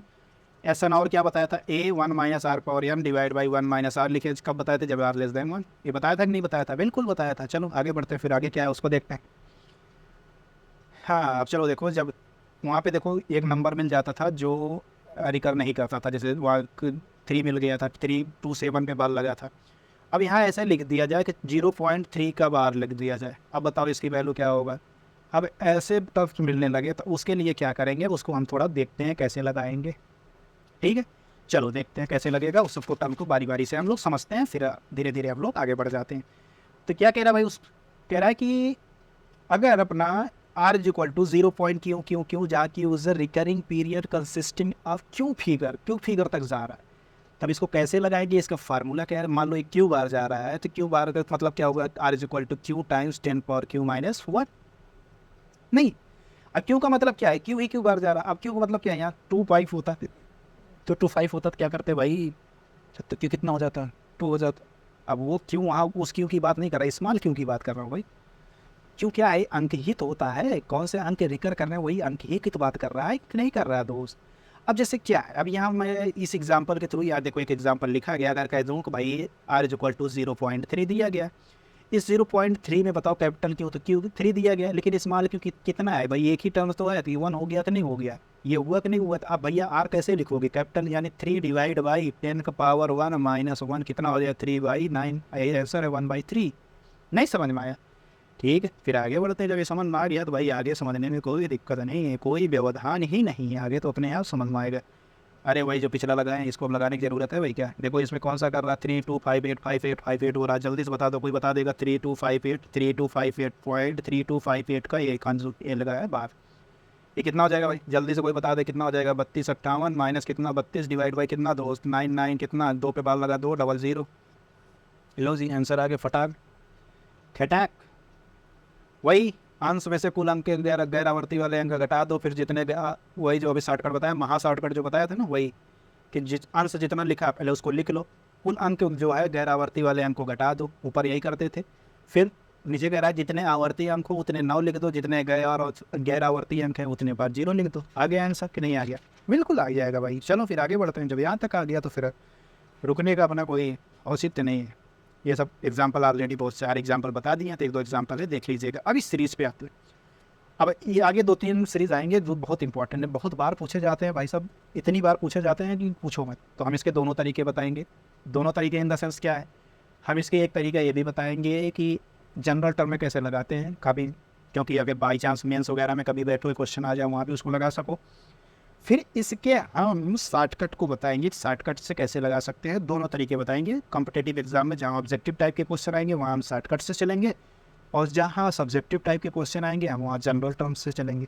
तो चलो इस ऐसे सीरीज का हम स्टार्ट करते हैं, कैसे लगाते हैं कैसे होता है, इस सारी बातों को हम पारी पारी से समझते हैं। अपना सीरीज क्या दिया गया, a plus A, third term a लिखा है, फिर ऐसे डॉट डॉट ऐसे होते जा रहा है। For all a belongs to n, जहाँ अपना a की वैल्यू कह रहा है ये क्या हो सकता है 1 और 9 के बीच में होगा, इस कंडीशन को ध्यान रखना। ठीक है, अब इसका सम करना है, तो सम कैसे होगा इस बात को समझते हैं। क्या लिखा भाई, a प्लस ए यही सब तो लिखा है, इसको जल्दी जल्दी लिखते जाओ। कितना लिखा, for all a belongs to n लिखा है, अप टू n टर्म्स लिख दें, या इसको लिख दो अप टू n टर्म्स। कोई दिक्कत यहाँ तक, कोई दिक्कत नहीं है। अब इसमें से a कॉमन करोगे कितना हो जाएगा 1 + 1 1 कितना हो जाएगा, यहाँ भी 1 1 1 हो जाएगा, प्लस डॉट डॉट कितना हो जाएगा, ये कहाँ तक जाएगा, अप टू n टर्म्स जाएगा कि नहीं जाएगा, बिल्कुल जाएगा, अप टू n टर्म्स तक जाएगा। ठीक है, फिर भाई इस पर क्या करना, थोड़ा एडजस्टमेंट करता हूँ। एडजस्टमेंट क्या करता हूँ, 9 से डिवाइड कर देता हूँ, तो यहाँ 9 से डिवाइड करोगे कितना हो जाएगा 99, या 9999 हो जाएगा। ये कहाँ तक जाएगा भाई, ये भी जाएगा अप टू n टर्म्स तक। अब लो जी अपना काम तो बनता जा रहा, तो एक काम और कर दो भाई हमारी खुशी के लिए, कर ही दोगे ना, खुशी हमारी जानते हो ना। इसको लिए क्या करोगे भाई, इसको कर दो 10 पावर 1 - 1 कर दो। इसको क्या लिखो भाई, इसको लिख दो 10 की स्क्वायर -1 कर दो। फिर इसको क्या लिखोगे भाई, 10 की क्यूब -1 कर दो। ऐसे करते जाओगे, कहाँ तक करोगे दोस्त, अप टू n टर्म्स। नहीं समझ में आया क्या, ठीक है। फिर आगे बढ़ते हैं, कितना हो जाएगा a/9, ये कितना हो जाएगा भाई, ये हो जाएगा 10 पावर n + 10 पावर 2, ये कितना हो जाएगा 10 पावर 3, ये डॉट डॉट कहाँ तक होगा, n टर्म तक। ध्यान रखना है n टर्म की बात कर रहा है, n टर्म्स तक, 2 बार n टर्म्स लिखेंगे, अच्छा नहीं लग रहा हमको। ये कितना हो जाएगा, माइनस कॉमन लिखेंगे, 1 + 1 + 1, ये कहाँ तक लिखोगे, n टर्म्स तक लिखोगे कि नहीं टर्म लिखोगे, कोई डाउट है यहाँ तक, कोई डाउट नहीं है। फिर कितना हो जाएगा भाई a/9 हो जाएगा, ये डिवाइड बाई कितना हो जाएगा 10, 10⁻n-1 डिवाइड बाई कितना हो जाएगा 10-1 होगा कि नहीं होगा, क्योंकि एक जीपी बना रहा है जिसका फर्स्ट टर्म ए है, ए जो इसका कॉमन रेशियो 10 आ रहा जो कि 1 से बड़ा है। 10⁻n-1 डिवाइड बाई 10-1 ये समझ में आया तो ठीक है। यहाँ कितना हो जाएगा 1 + 1 + 1 कितने टर्म तक, यहाँ टर्म तक बात की है, कितना हो जाएगा n। समझ में आया यहाँ तक। इसको सिंप्लीफाई करोगे कितना हो जाएगा a डिवाइड्स बाई 9। यहाँ तक समझ में आया क्या, ये 10/9 इंटू 10⁻n-1 माइनस n आया कि नहीं आया। अपना सम निकल के क्या आया भाई, जल्दी से बताओ। अपना सम निकल के आया s = आया कितना a/9, फिर 10/9, फिर कितना आया 10⁻n-1, फिर माइनस n आया। ये भैया ये टर्म तुमको वही कह रहा हूँ, ये रिजल्ट याद कर लेना। अब कहोगे हम रटे हैं, बिल्कुल हम भी रटे हैं, तुमको भी इसलिए रटने के लिए कह रहे हैं। इसलिए नहीं कह रहे हैं कि तो हम तुमको रटाना चाह रहे हैं, हम इसलिए कह रहे हैं कि तुम्हारा टाइम बचाना चाह रहे हैं। इस रिजल्ट को रट लोगे तो एग्ज़ाम में तुम्हारा 5 मिनट बच जाएगा अगर ऐसा क्वेश्चन आएंगे, नहीं तो हमको पता है कि तुम वहाँ लगाओगे नहीं, छोड़ के आओगे। तो रिजल्ट बड़ा आसान है, कैसे रटोगे। s = a/9 10/9 10⁻n-1 minus n, एक ब्रैकेट में बस ये इतना रटना, a/9 10/9 10⁻n-1 माइनस n, यही इतना रटना है। कैसे अब कहोगे कि अब क्या भैया यही क्वेश्चन आएंगे, ए की वैल्यू 1 से 9 के बीच में बदल के ही क्वेश्चन आने। चलो 1-2 एग्जांपल हम तुमको दिखा देता हूँ। अगर मान लो a = 1 ले लिए तो s की वैल्यू कितना आ जाएगा भैया, तो ये सीरीज़ क्या बनेगा 1 + 1 1 + 1 1 1 + 1 1 1 1 प्लस ऐसे डाट डाट कहाँ तक, यहाँ तक n टर्म तक जाए कितना हो जाएगा 1/9 10/9, ये कितना हो जाएगा 10⁻n-1 माइनस n, बस हो गया, यही अपना आंसर है। अब a = 2 हो जाए तो क्या करोगे 2 + 2 2 2 + 2 2 2 2, फिर कितना हो जाएगा 2 2 2 2, फिर कितना हो जाएगा, ऐसे बढ़ता जाएगा। तो इसका s कितना आएगा, इसका आ जाएगा 2/9, ये कितना हो जाएगा 10/9, ये कितना हो जाएगा 10⁻n-1 माइनस n, यही अपना आंसर है। इसी तरह a = 3 की बात करें तो कितना हो जाएगा, ये कितना बनेगा 3 + 3 हो जाएगा, ये 3 बार 3 हो जाएगा, फिर कितना हो जाएगा 4 बार 3, ऐसे बढ़ता जाएगा। फिर s निकालोगे कितना हो जाएगा भाई 3/9, ये कितना हो जाएगा 10/9, ये कितना हो जाएगा 10⁻n-1 माइनस n, होगा कि नहीं होगा। लो जी, इस तरह ये भी निकाल लिए। इसी तरह करते जाओ। अब तुमको कह रहे हैं बहुत ज़्यादा नहीं, चलो n = 9 को बता दो। अगर हम a = 9 ले लें तो s क्या होगा भाई 9 डिवाइड बाई 9 10/9, ये कितना हो जाएगा 10⁻n-1 माइनस n, होगा कि नहीं होगा। लो जी, ये हो गया कि नहीं हो गया। ये सीरीज़ के क्वेश्चन अब किस कहीं भी आ जाएगा, लगा ले जाओगे। केवल एक रिजल्ट याद रखने से, केवल s = a/9 = 10/9 ब्रैकेट में s 10⁻n-1 माइनस n, इसी रिजल्ट को रटने से ये सारे न्यूमेरिकल्स धराशायी हो गए कि नहीं हो गए। चलो आगे बढ़ते हैं। ये वही सब रिजल्ट निकाल के लेके आए, रिजल्ट याद रखना भाई। हाँ, एक बात और ध्यान रखना, ये रिजल्ट जो यहाँ लिखा गया है a/9 10/9, अभी s निकाल के क्या लाए थे a/9, फिर क्या लेके आए थे 10/9 10⁻n-1 माइनस n निकाल के लाए थे कि नहीं लाए थे। अब इसको x के साथ अंदर गुणा कर दोगे तो अंदर गुणा करो, या 9 को बाहर करोगे, 9 को बाहर करोगे तो यहाँ 9 को देखो बाहर कर रहे हो, a/81 हो जाएगा, देखो बाहर किए। अब कितना हो जाएगा 10⁻n-1, इधर कितना हो जाएगा -9 है। ये भी याद रखना, ये भी कभी कभी पूछ लिया जाता है, इस टर्म में पूछने नहीं, इस टर्म में सलूशन पूछ लिया जाता है, थोड़ा ध्यान रखना। चले आगे बढ़े। ये सारे एग्जाम्पल देखो मैं बता दिए, इस एग्जाम्पल को देख लेना, केवल a की वैल्यू बदल के अपना काम किया जा सकता है। अब कभी ऐसा सीरीज दे दिया जाए 0.b + 0.bb + 0.bb, फिर प्लस करके 0.bb ऐसे करके दे दिया जाए। भैया b फॉर बॉल की बात कर रहा हूँ, तुम जिस bb को समझ रहे हो मैं उस bb की कतई बात नहीं कर रहा हूँ, ठीक है। चलो आगे बढ़ते हैं। हमको क्या दिया गया भैया, हमको दिया गया 0.b फिर प्लस 0.bb, फिर कितना कह रहे हैं 0.bb, ऐसे आगे बढ़ते जाओ। यहाँ देखो थोड़ा गलत कर दिए हैं, यहाँ 2 बार हम 3 कर दिए ना, यहाँ 2 कर दो, यहाँ 1 कटा दो, 2 3 करो ना, ठीक है। कोई दिक्कत नहीं है। वही टर्म्स लिखे हैं, वही टर्म्स लिखे। अब इसको मैं तुमसे पूछूँ सम बताओ कितना होगा। ये भी यहाँ भी for all n belongs to n होगा, पहली बात। दूसरा बात यहाँ भी b की वैल्यू 1 और 9 के बीच में होगा। तो चलो s निकालते हैं। s कैसे निकालेंगे, ध्यान से देखो। s क्या दिया गया 0.b दिया गया, फिर कितना दिया गया 0.bb दिया गया, फिर 0.bb दिया गया, फिर इसी तरह दिया गया कि नहीं दिया गया। कितना दिया गया भाई, अब टू n टर्म्स दिया गया, अब टू n टर्म्स दिया गया कि नहीं दिया गया, बिल्कुल दिया गया। अगर यहाँ तक दिया गया है तो फिर b को हम बाहर करते हैं। b को बाहर करोगे कितना आ जाएगा, b बाहर आ गया, कितना आ जाएगा 0.1, कितना हो जाएगा 0.11 हो जाएगा, कितना हो जाएगा 0.111 हो जाएगा। इसी तरह बढ़ता जाएगा, कहाँ तक, अब टू n टर्म तक जाएगा कि नहीं जाएगा, बिल्कुल जाएगा। अब देखो हम b/9 कर देते हैं। b/9 की ये कितना हो जाएगा 0.9 हो जाएगा, ये कितना हो जाएगा 0.99 हो जाएगा, ये कितना हो जाएगा 0.99 प्लस ऐसे बढ़ता जाएगा, नहीं बढ़ता जाएगा, कहाँ तक जाएगा अप टू n टर्म तक जाएगा। n टर्म नहीं लिख रहा क्योंकि बार बार लंबा लिखना पड़ रहा है, कोई दिक्कत यहाँ तक, ठीक है। फिर आगे बढ़ते हैं, b/9 हो जाएगा। फिर इसको क्या करोगे भाई, इसको लिखोगे 1 माइनस 0.1 लिखोगे कि नहीं लिखोगे, बिल्कुल लिखेंगे। इसको क्या लिखोगे 1 माइनस 0.01 लिखोगे कि नहीं लिखोगे, लिखेंगे, बिल्कुल लिखेंगे। फिर इसको क्या लिखोगे 1 माइनस 0.0, ये देखो 1 माइनस 0.001 लिखोगे कि नहीं लिखोगे, बिल्कुल लिखेंगे। फिर इसी तरह बढ़ते जाएंगे, आगे बढ़ाएंगे अपने प्रोसेस को, क्या लिखेंगे इधर 0.0009 लिखेंगे कि नहीं लिखेंगे, बिल्कुल 1 लिखेंगे। कौन कहा 9 लिखेंगे, मैं बोल दिया भाई, जुबान फिसल गई, लो बदल दिया, कहीं गुस्सा हो रहा है। कहाँ तक, अप टू n टर्म्स तक, ध्यान रखना, कहाँ इन्फिनेटिव टर्म्स की बात नहीं कर रहे हैं, n टर्म्स की बात कर रहे हैं। इसका मतलब क्या हुआ भाई, b/9 ये अब क्या हो जाएगा, इसको ध्यान से देखो, ये कितना हो सकता है, इसको क्या लिख सकते हैं, 1 को एक साथ करो, बाकी को अलग करो, तो ये 1 को अलग करोगे तो 1 + 1 + 1 प्लस ऐसे कहाँ तक n टर्म्स तक 1 होगा कि नहीं, इसको अलग ब्रैकेट में लिख लिया, कोई दिक्कत नहीं है। फिर इसको क्या लिखोगे 1/10 लिखोगे कि नहीं लिखोगे, माइनस लिखते हैं भाई, माइनस, क्योंकि माइनस है ना। इसको 0.1 को 1/10 लिखोगे कि नहीं लिखोगे, फिर 1/10 का स्क्वायर लिखोगे कि नहीं लिखोगे, ये 1/10 का क्यूब लिखोगे कि नहीं लिखोगे, इसी तरह बढ़ता जाएगा कि नहीं जाएगा, यहाँ तक बताओ, बिल्कुल बढ़ेगा, ठीक है। अभी कितना हो जाएगा b/9, ये कितना हो जाएगा n माइनस, ये कितना हो जाएगा 1/10। देखो एक जीपी बनाता है जिसका फर्स्ट टर्म 1/10 है, कॉमन रेशियो कितना है, कॉमन रेशियो भी 1/10 है, जो कि 1 से छोटा है। तो a1 माइनस r कितना है 1/10 का पावर n माइनस 1/1 माइनस 10, ये होगा कि नहीं होगा, बस यही सॉल्व करना है, अपना आंसर आ जाएगा सामने। चलो इसको सॉल्व कर देते हैं, कितना आएगा भाई, ये आ जाएगा b/9 आया, ये कितना हो जाएगा n माइनस 1/9, ठीक है। सॉल्व करेंगे तो कितना आ जाएगा 1 माइनस 1/10 का पावर n, ये आया ये, फिर इसको करके ब्रैकेट लगा दिए, यही अपना सम निकल के आया। सम निकल कितना आया b/9 n माइनस 1/9, फिर एक स्क्वायर ब्रैकेट लगाओ 1 माइनस 1/10 पावर n, ये फिर करली ब्रैकेट लगा दो, यही अपना रिजल्ट याद रहना चाहिए, ये रिजल्ट याद रहेगा। इससे रिलेटेड क्वेश्चन आएंगे, कुछ भी लगा लोगे। ए की वैल्यू क्या बताए हैं, 1 से 9 के बीच में बदल के कुछ भी पूछा जा सकता है। तो चलो अगर हम कहीं तुमसे पूछ ले b = 1 है, कुछ एग्जांपल्स पूछ लेते हैं। b = 1 लिखा है तो तुम्हारा सीरीज़ क्या बनेगा, सीक्वेंस क्या बनेगा, 0.1 + 0.11 + 0.111, यही सब तो बनेगा, कुछ और बनेगा, यही बनने वाला है। इसका मतलब s = जब b = 1 लियो तो 1/9 हो जाएगा, n माइनस 1/9 हो जाएगा, स्क्वायर ब्रैकेट लगा लो 1 minus 1/10 power m, square bracket 1, फिर करली ब्रैकेट लगा लेते हैं, कोई दिक्कत क्या।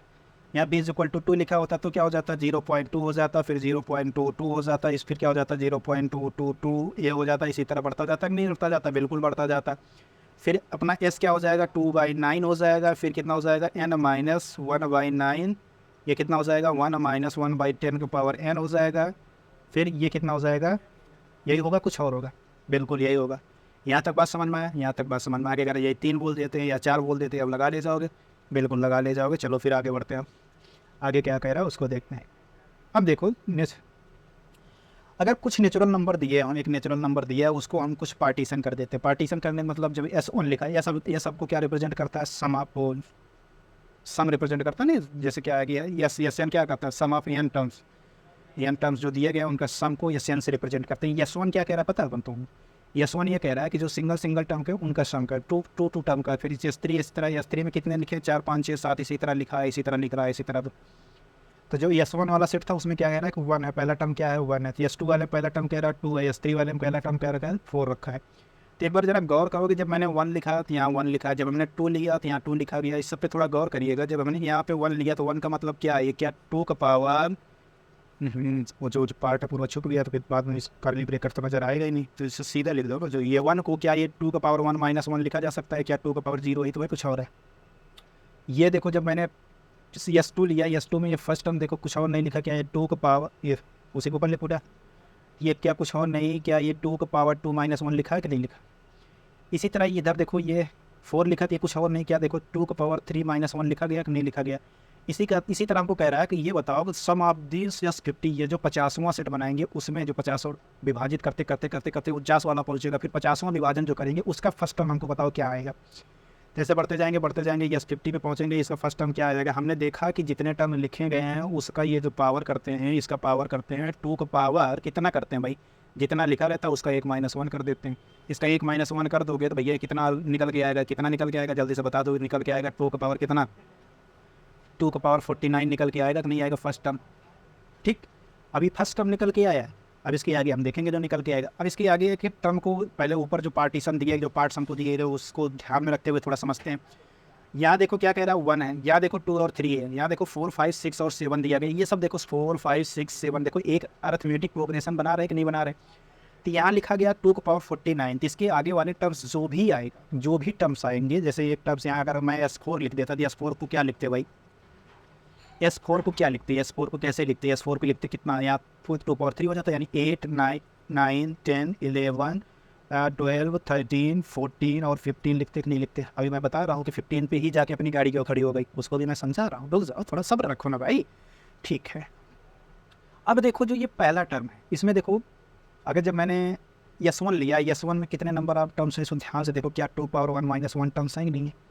जब मैंने दूसरा टर्म उठाया, जब S2 उठाया, S2 में देखो हमने क्या 2 का पावर, ये देखो कुछ और नहीं, 2 का पावर क्या, ये देखो 2 का पावर 2 - 1 लिखा गया कि नहीं लिखा गया, 2 - 1 लिखा गया कि नहीं लिखा गया। देखो ये 2 - 1 देखो चल ही नहीं रहा, 2 - 1 लिखा गया कि नहीं लिखा गया, बिल्कुल लिखा गया। जब हमने S3 को उठाया, S3 में भी देखो क्या 2 का पावर 3 - 1 लिखा गया कि नहीं लिखा गया, लिखा गया। जब मैंने S4 को उठाया, इसमें भी देखो टोटल नंबर ऑफ टर्म्स देखो 2 का पावर 4 - 1 लिखा गया नहीं, देखो टोटल 8 टर्म्स आएंगे नहीं, देखो 2 2 4 2 8 6 2 8 लिखा है कि नहीं लिखा है, लिखा गया। अब जल्दी से बता दो, जब मैंने 4 था 4 - 1 हुआ, अब इसमें टोटल नंबर ऑफ टर्म्स कितने आएंगे जरा बता सकते हो कितना आएंगे भाई। जब 4 था 4 - 1 हुआ, तो अगर 50 लिखा है तो 2 का पावर 50 - 1 होगा, कितना हो जाएगा 2 पावर 49 आएंगे, नहीं आएंगे। पहला टर्म 0 होगा, 2 पावर 49 होगा, और उसके अंदर टोटल नंबर ऑफ टर्म्स भी जितने आएंगे 2 पावर 49 आएंगे कि नहीं आएंगे। अच्छा जी, एक बात बताओ, एक ऐसी हमको जीपी चाहिए, एक ऐसे अरिथमेटिक प्रोग्रेशन को हमको सम करना है जिसका फर्स्ट टर्म हमको साफ साफ कह रहा है, इसका फर्स्ट टर्म क्या है, ये दिया ना, फर्स्ट टर्म कितना लिखा 2 का पावर 49 है, और हम सबका कॉमन डिफरेंस देख रहे हैं, 1 लिखा रहा है, 1 लिख रहा है, 1 लिख रहा है, नहीं लिख रहा, देखो 4 5 6 7 इसमें भी कमा रहा था, ऐसे ही तो चलेगा। और कितने टर्म का निकालना, 2 का पावर 49 टर्म का सम निकालना था। S 50 क्या हो जाएगा, S 50 बता सकते कितना हो जाएगा टोटल, n कितना है, n/2 कितना हो जाएगा 249 divide by 2 n/2 plus 2a कितना भाई, जो हमारा फर्स्ट टर्म 2 पावर 49 ही तो है, कुछ और है, प्लस n - 1d, थोड़ा टोटल टर्म कितना भैया 2 का पावर 49 - 1 d कितना है, d तुम्हारा एक ही तो आ रहा है कि नहीं आ रहा। कॉमन डी देखो किसी हर एक कमागत नंबर ली जाती गया, जैसे S3 उठाया 4 5 6 7 लिखा गया, S4 8 9 10 11 12 13 14 15 लिखा, जैसे S50 लिए होते तो 2 पावर 49 के बाद जैसे नंबर आता वही नंबर होता कि नहीं होता। यहाँ तक समझ में आया, यहाँ तक समझ में आया तो आगे बढ़ते हैं। यहाँ देखो 2 2 से 1 काट देगा, कितना बन जाएगा भाई, ये 2 का पावर 48 बन जाएगा, ये कितना बनेगा, ये 2 पावर 50 बन जाएगा, ठीक है। फिर ये कितना बनेगा 2 पावर 49 - 1 बनेगा कि नहीं बनेगा, बिल्कुल बनेगा। यहाँ तक किसी को कोई डाउट है क्या, इसमें से 2 पावर 49 कॉमन कर लेंगे, तो 2 पावर 49 कॉमन करोगे तो 2 पावर 48 इंटू 2 पावर 49 कॉमन करोगे कितना हो जाएगा भाई, ये हो जाएगा, एक बचेगा 2 + 1 यानी 3 इंटू 2 पावर 49 - 1 बनेगा कि नहीं बनेगा, यही अपना आंसर है। बताओ यहाँ तक समझ में आ गया, और फिर आगे बढ़ते हैं। ये आ गया समझ में, आ ही जाएगा, बड़ा आसान है, बस थोड़ा समझने तक पार्टीशन कैसे किया गया। मैंने पार्टीशन देखो एक बार थोड़ा सा जल्दी मैं ओवरव्यू दे देता हूँ। हमने पार्टीशन किया, जब S1 लिया उसमें एक टर्म लिखा था, तो उसमें मैंने उसका मूल्यांकन किया, तो ये पता चला उसमें जो नंबर्स हैं 2 पावर n - 1 करके ही नंबर्स आए हैं कि नहीं है, और कितने नंबर्स हैं 2 पावर 1 - 1 करने के बाद ही नंबर्स आए। इसी तरह S2 का मूल्यांकन किया, इसी तरह S3 का मूल्यांकन किया, S4 का मूल्यांकन करा, तो पता चलता है कि जो पहला टर्म आया है वो GP के थ्रू आया, 1 आया, 2 आया, 4 आया, 4 के बाई 4 कैसे आया, 2 पावर 3 - 1 समथिंग करके ही आया। इसी तरह S4 में मैंने देखा 2 पावर 4 - 1 करा था, उस तरह आया। इसी तरह जब एक हमको एक ऐसा चैन मिल गया, तो इसी तरह हम 2 जब S50 में पहुंचे तो वहाँ भी 2 को पावर 49 कर, कैसे किया 2 पावर 50 - 1 करके आया, ठीक है। अब उसमें देखा टोटल नंबर ऑफ टर्म कितने हैं, तो जैसे मैंने S3 लिया तो S3 में देखा टोटल नंबर टर्म्स कितने हैं 4 है, तो S3 में टोटल नंबर 4 है, तो इसका मतलब S3 वाले को मैंने कैसे किया था 2 पावर 3 - 1 किया होगा तभी 4 आया होगा। जब 4 वाले में टोटल नंबर ऑफ टर्म्स पता किया तो 2 पावर 4 - 1 करके हमने पता किया तो 8 आया, देखा मैंने उसमें 8 नंबर ऑफ टर्म्स थे। और जो टर्म्स आ रहे उस टर्म को हमने देखा को हर एक क्रमागत है, जैसे 8 हमको पहले टर्म 8 मिल गया, तो अगला 8 टर्म क्रमागत मिल रहा है, कंसेक्यूटिव मिल रहा है, 8 बाद 9 9 बाद 10 10 बाद 11 11 बाद 12 12 बाद 13 13 14 15 ऐसे गया। नहीं समझ में आया, इसी तरह हमने इसको सॉल्व कर लिया। चले आगे बढ़े, अगले पोर्शन पर अपने चलते हैं, अगला क्या है उसको समझते हैं बारीकी से। ये हो गया, उसी को सॉल्व किया भाई, इसको समझ जाना है अब क्या सॉल्व किया क्या नहीं सॉल्व किया, मैंने पूरा उसके पूरे बारीकी को हमने बता दिया। ये भी क्वेश्चन अच्छा है, पूछा जाता है कि एक दो बार पूछा, PYQ वैसे बात नहीं है, पूछा नहीं है, मैंने देखा 1 2 बार पूछा गया है, तो चलो जल्दी से बता देते हैं। SN = 1 + 1/2 + 1/2 स्क्वायर, ऐसे समथिंग ऐसे डट करके लिखा गया है। पहले सम ऑफ एन टर्म हमको बता दो दोस्त कितना आएगा। सम ऑफ एन टर्म जैसे हम तुमसे पूछे कितना आएगा, देखो एक जीपी बना रहा है जिसका फर्स्ट टर्म ए है और कॉमन रेशियो 1/2 आ रहा है, 1/2 आ रहा नहीं आ रहा, तो 1 - 1/2 का पावर एन टर्म के लिए पूछ रहा है, 1 - 1/2 होगा कि नहीं होगा। ये कितना हो जाएगा 2 का पावर, ये ऊपर 2 ऊपर चला जाएगा, 2 1 - 1/2 का पावर एन आएगा कि नहीं आएगा। किसी को कोई डाउट है क्या? बस कोई डाउट नहीं होना चाहिए। अब देखो मल्टीप्लाई करोगे कितना हो जाएगा, ये हो जाएगा 2, ये हो जाएगा 1/2 का पावर n - 1 होगा कि नहीं, क्योंकि यहाँ 2 से मल्टीप्लाई होगा, नीचे आएगा तो एक घट जाएगा। अब यही हमको मिला है, तो यही क्वेश्चन में कह रहा है कि हम अगर 2 - s से n निकालें, ये लेस देन 1/100 होना चाहिए। किससे? 1/100 से। तो 2 - s n अभी हम निकाल के लाए, ऐसा कितना निकाले 2 - 1/2 पावर n - 1 निकाले कि नहीं, लेस देन कितना हो जाएगा 1/100 होगा कि नहीं होगा, बिल्कुल होगा। अब ये वाला पोर्शन कट जाएगा, कितना है भाई 1/2 का पावर n - 1 लेस देन 1/100 है। अब इसको ऊपर कर दे 2 पावर n - 1 एक ग्रेटर देन 100 हो जाएगा कि नहीं हो जाएगा। हमको n - 1 का ऐसा टर्म ढूंढना है जो 100 से बड़ा बना दे। 100 से बड़ा बनाने का मतलब क्या है भाई, n - 1 टर्म को क्या लें जो 100 से बड़ा आ जाए भाई, n - 1 को ऐसा क्या लें, जैसे 2 पावर 5 लोगे 32 आएगा, 2 पावर 6 लोगे 64 आएगा। अब 2 को पावर जैसे हम 7 ले लेंगे, 2 पावर 7 जैसे हम ले लेंगे तो ये हमको पता चल रहा है जैसे हम 7 लिए तो 128 आ जाएगा, जो कि अपना नंबर्स क्या मिलने लगेगा, बड़ा मिलने लगेगा। तो इसीलिए n की वैल्यू कितना हो जाएगा, n की वैल्यू आ जाएगा 8 आ जाएगा। क्या आ जाएगा, n की वैल्यू आ जाएगा कितना 8। यहाँ तक समझ में आया क्या? ठीक है, यहाँ तक समझ में आया तो आगे बढ़ते हैं। कितना हो जाएगा n = 8। n = पहला जो मिनिमम n का मिनिमम मान मिलेगा n = 8 मिलेगा, जिसके लिए ये क्या जो सबको कंडीशंस दिया गया है उसको सेटिस्फाई करेगा। बात समझ में आई क्या? बात समझ में आ गया तो आगे बढ़ते हैं हम लोग, आगे क्या कहता है उसको देखते हैं। कह रहा है कि इनफाइनाइट सीरीज के एक एग्जाम्पल ये भी है जो कि अभी तक जितने पढ़े इंपॉर्टेंट तो सब क्वेश्चन थे, लेकिन उसमें से सबसे ज़्यादा इंपॉर्टेंट क्वेश्चन है। क्या कह रहा है कि सम ऑफ इनफाइनाइट टर्म्स, बोल रहा है यहाँ पे 2 चीज़ें नहीं दिया, उसको मैं लिख दे रहा हूँ। पहली चीज़ तो यही जो अपना ए होगा, ये अपना 0 और 1 के बीच में होगा, इसी तरह बी भी अपना 0 और 1 के बीच में होगा। इस नहीं लिखा था मैंने, लिख दे दिया। इसी तरह नीचे आओगे, अभी ए और बी 0 और 1 के बीच है, ए और बी का मल्टीप्लाई भी करोगे 0 और 1 के बीच में ही आएगा, इसमें कोई बड़ी बात नहीं है। अब चलो सॉल्व करते हैं। x = क्या लिखा भाई 1 + a की स्क्वायर, ऐसे dot dot dot infinite term दिया। सम ऑफ इन्फिनिटी कितना होता है 1/, इसका कॉमन रेशियो होगा ना, तो 1 - a होगा कि नहीं होगा। अब देखो इसको इधर तिरछा, ये x की वैल्यू तिरछा गुणा करोगे, x - x a = 1 होगा कि नहीं होगा। x a को एक तरफ लेके आओगे तो x - 1 हो जाएगा, तो a = कितना हो जाएगा x - 1 / x होगा कि नहीं होगा, बिल्कुल होगा। y = कितना हो जाएगा, y = होगा 1 + b की square minus dot dot dot ऐसे कुछ आया, तो y = कितना हो जाएगा 1/1 - b होगा कि नहीं होगा, बिल्कुल होगा। कोई दिक्कत है यहाँ तक? कोई दिक्कत नहीं है। तो कितना हो जाएगा y - yb = कितना हो जाएगा 1 हो जाएगा, तो yb = कितना हो जाएगा 1 - y हो जाएगा। हुआ कि नहीं हुआ। तो b = कितना हो गया, सही लिखे ना भाई, गलत लिखे, ये देखो ये पॉजिटिव रहेगा। चलो जल्दी से बिठाओ इसको। ये कितना हो जाएगा yb = कितना हो जाएगा y - 1, तो ये b = कितना आ जाएगा y - 1 / y। 2 सम निकालने थे, हमने निकाल दिया। एक ये इधर आया, इसको देखो मैं मार कर देता हूँ, एक इधर आया और एक अपना ये इधर आया, ये दोनों ध्यान रखना भाई, इसी से निकलना है, ठीक है। अब हमें जो हमको इसको निकालना है, इस पर ज़रा गौर करोगे, ये हमको ये प्रूव करना है। कितना प्रूव करना भाई, इसका राइट हैंड साइड लो। राइट हैंड साइड क्या लिखा है, एक्स वाई को ही प्रूव कर देते हैं, क्या दिक्कत है, ठीक। चलो 1 + ab, ये वाला सीक्वेंस उठाओ, पेन बदल दे रहा हूँ ताकि अलग दिखता रहे। देखो ये कितना लिखा है 1 + ab + a की स्क्वायर b की स्क्वायर, ऐसे करते करते लिखा है। तो अभी कितना हो जाएगा भाई, ये क्या होगा बता दो जल्दी से, बताओ कितना 1/1 - ab होगा, सम ऑफ इन्फिनिटी टर्म। तो कितना हो जाएगा 1/1 - a कितना हो जाएगा x - 1/x, ये कितना हो जाएगा y - 1/y। ये होगा कि नहीं होगा, किसी को कोई दिक्कत हो तो बता दो। अभी एक्स वाई वाला टर्म ऊपर चला जाएगा, कितना आ जाएगा एक्स वाई, नीचे गुणा करोगे तो एक्स वाई - x - 1 - y - 1 होगा कि नहीं होगा। अब इसको और सिंप्लीफाई कर देते हैं, कितना आ जाएगा X Y / X Y minus से कितना हो जाएगा, ये कितना हो जाएगा एक्स वाई - y, ये -x हो जाएगा, ये कितना हो जाएगा +1, कितना हो जाएगा +1। ध्यान से देना ये कितना लिखा है +1। अब देखो एक्स वाई वाला टर्म इसके साथ कट जाएगा कि नहीं कट जाएगा, कट जाएगा। टोटल आंसर कितना आएगा एक्स वाई / x + y - 1 आया और नहीं आया। यही इस जीपी का सम है, यही देखो राइट हैंड साइड पे यही लिखा है, यही प्रूफ भी करना था। समझ में आया क्या? इसका प्रूफ देखो, जाके एग्जाम्पल देखा ना, ये क्वेश्चन कई बार PYQ में पूछा गया। चलें आगे बढ़े, आगे क्या कह रहा है उसको देखते हैं।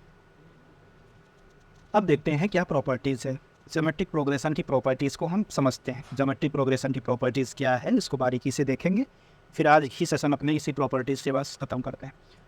तो क्या होगा कि अगर A1 A2 A3 अपना GP में दिया गया जिसका कॉमन रेशियो R है, तो कोई कांस्टेंट नंबर के से अगर उसमें हम मल्टीप्लाई करेंगे या डिवाइड करेंगे, उस कंडीशन में अपने रेस जो अपना वो GP में GP पे कोई फ़र्क पड़ना नहीं है।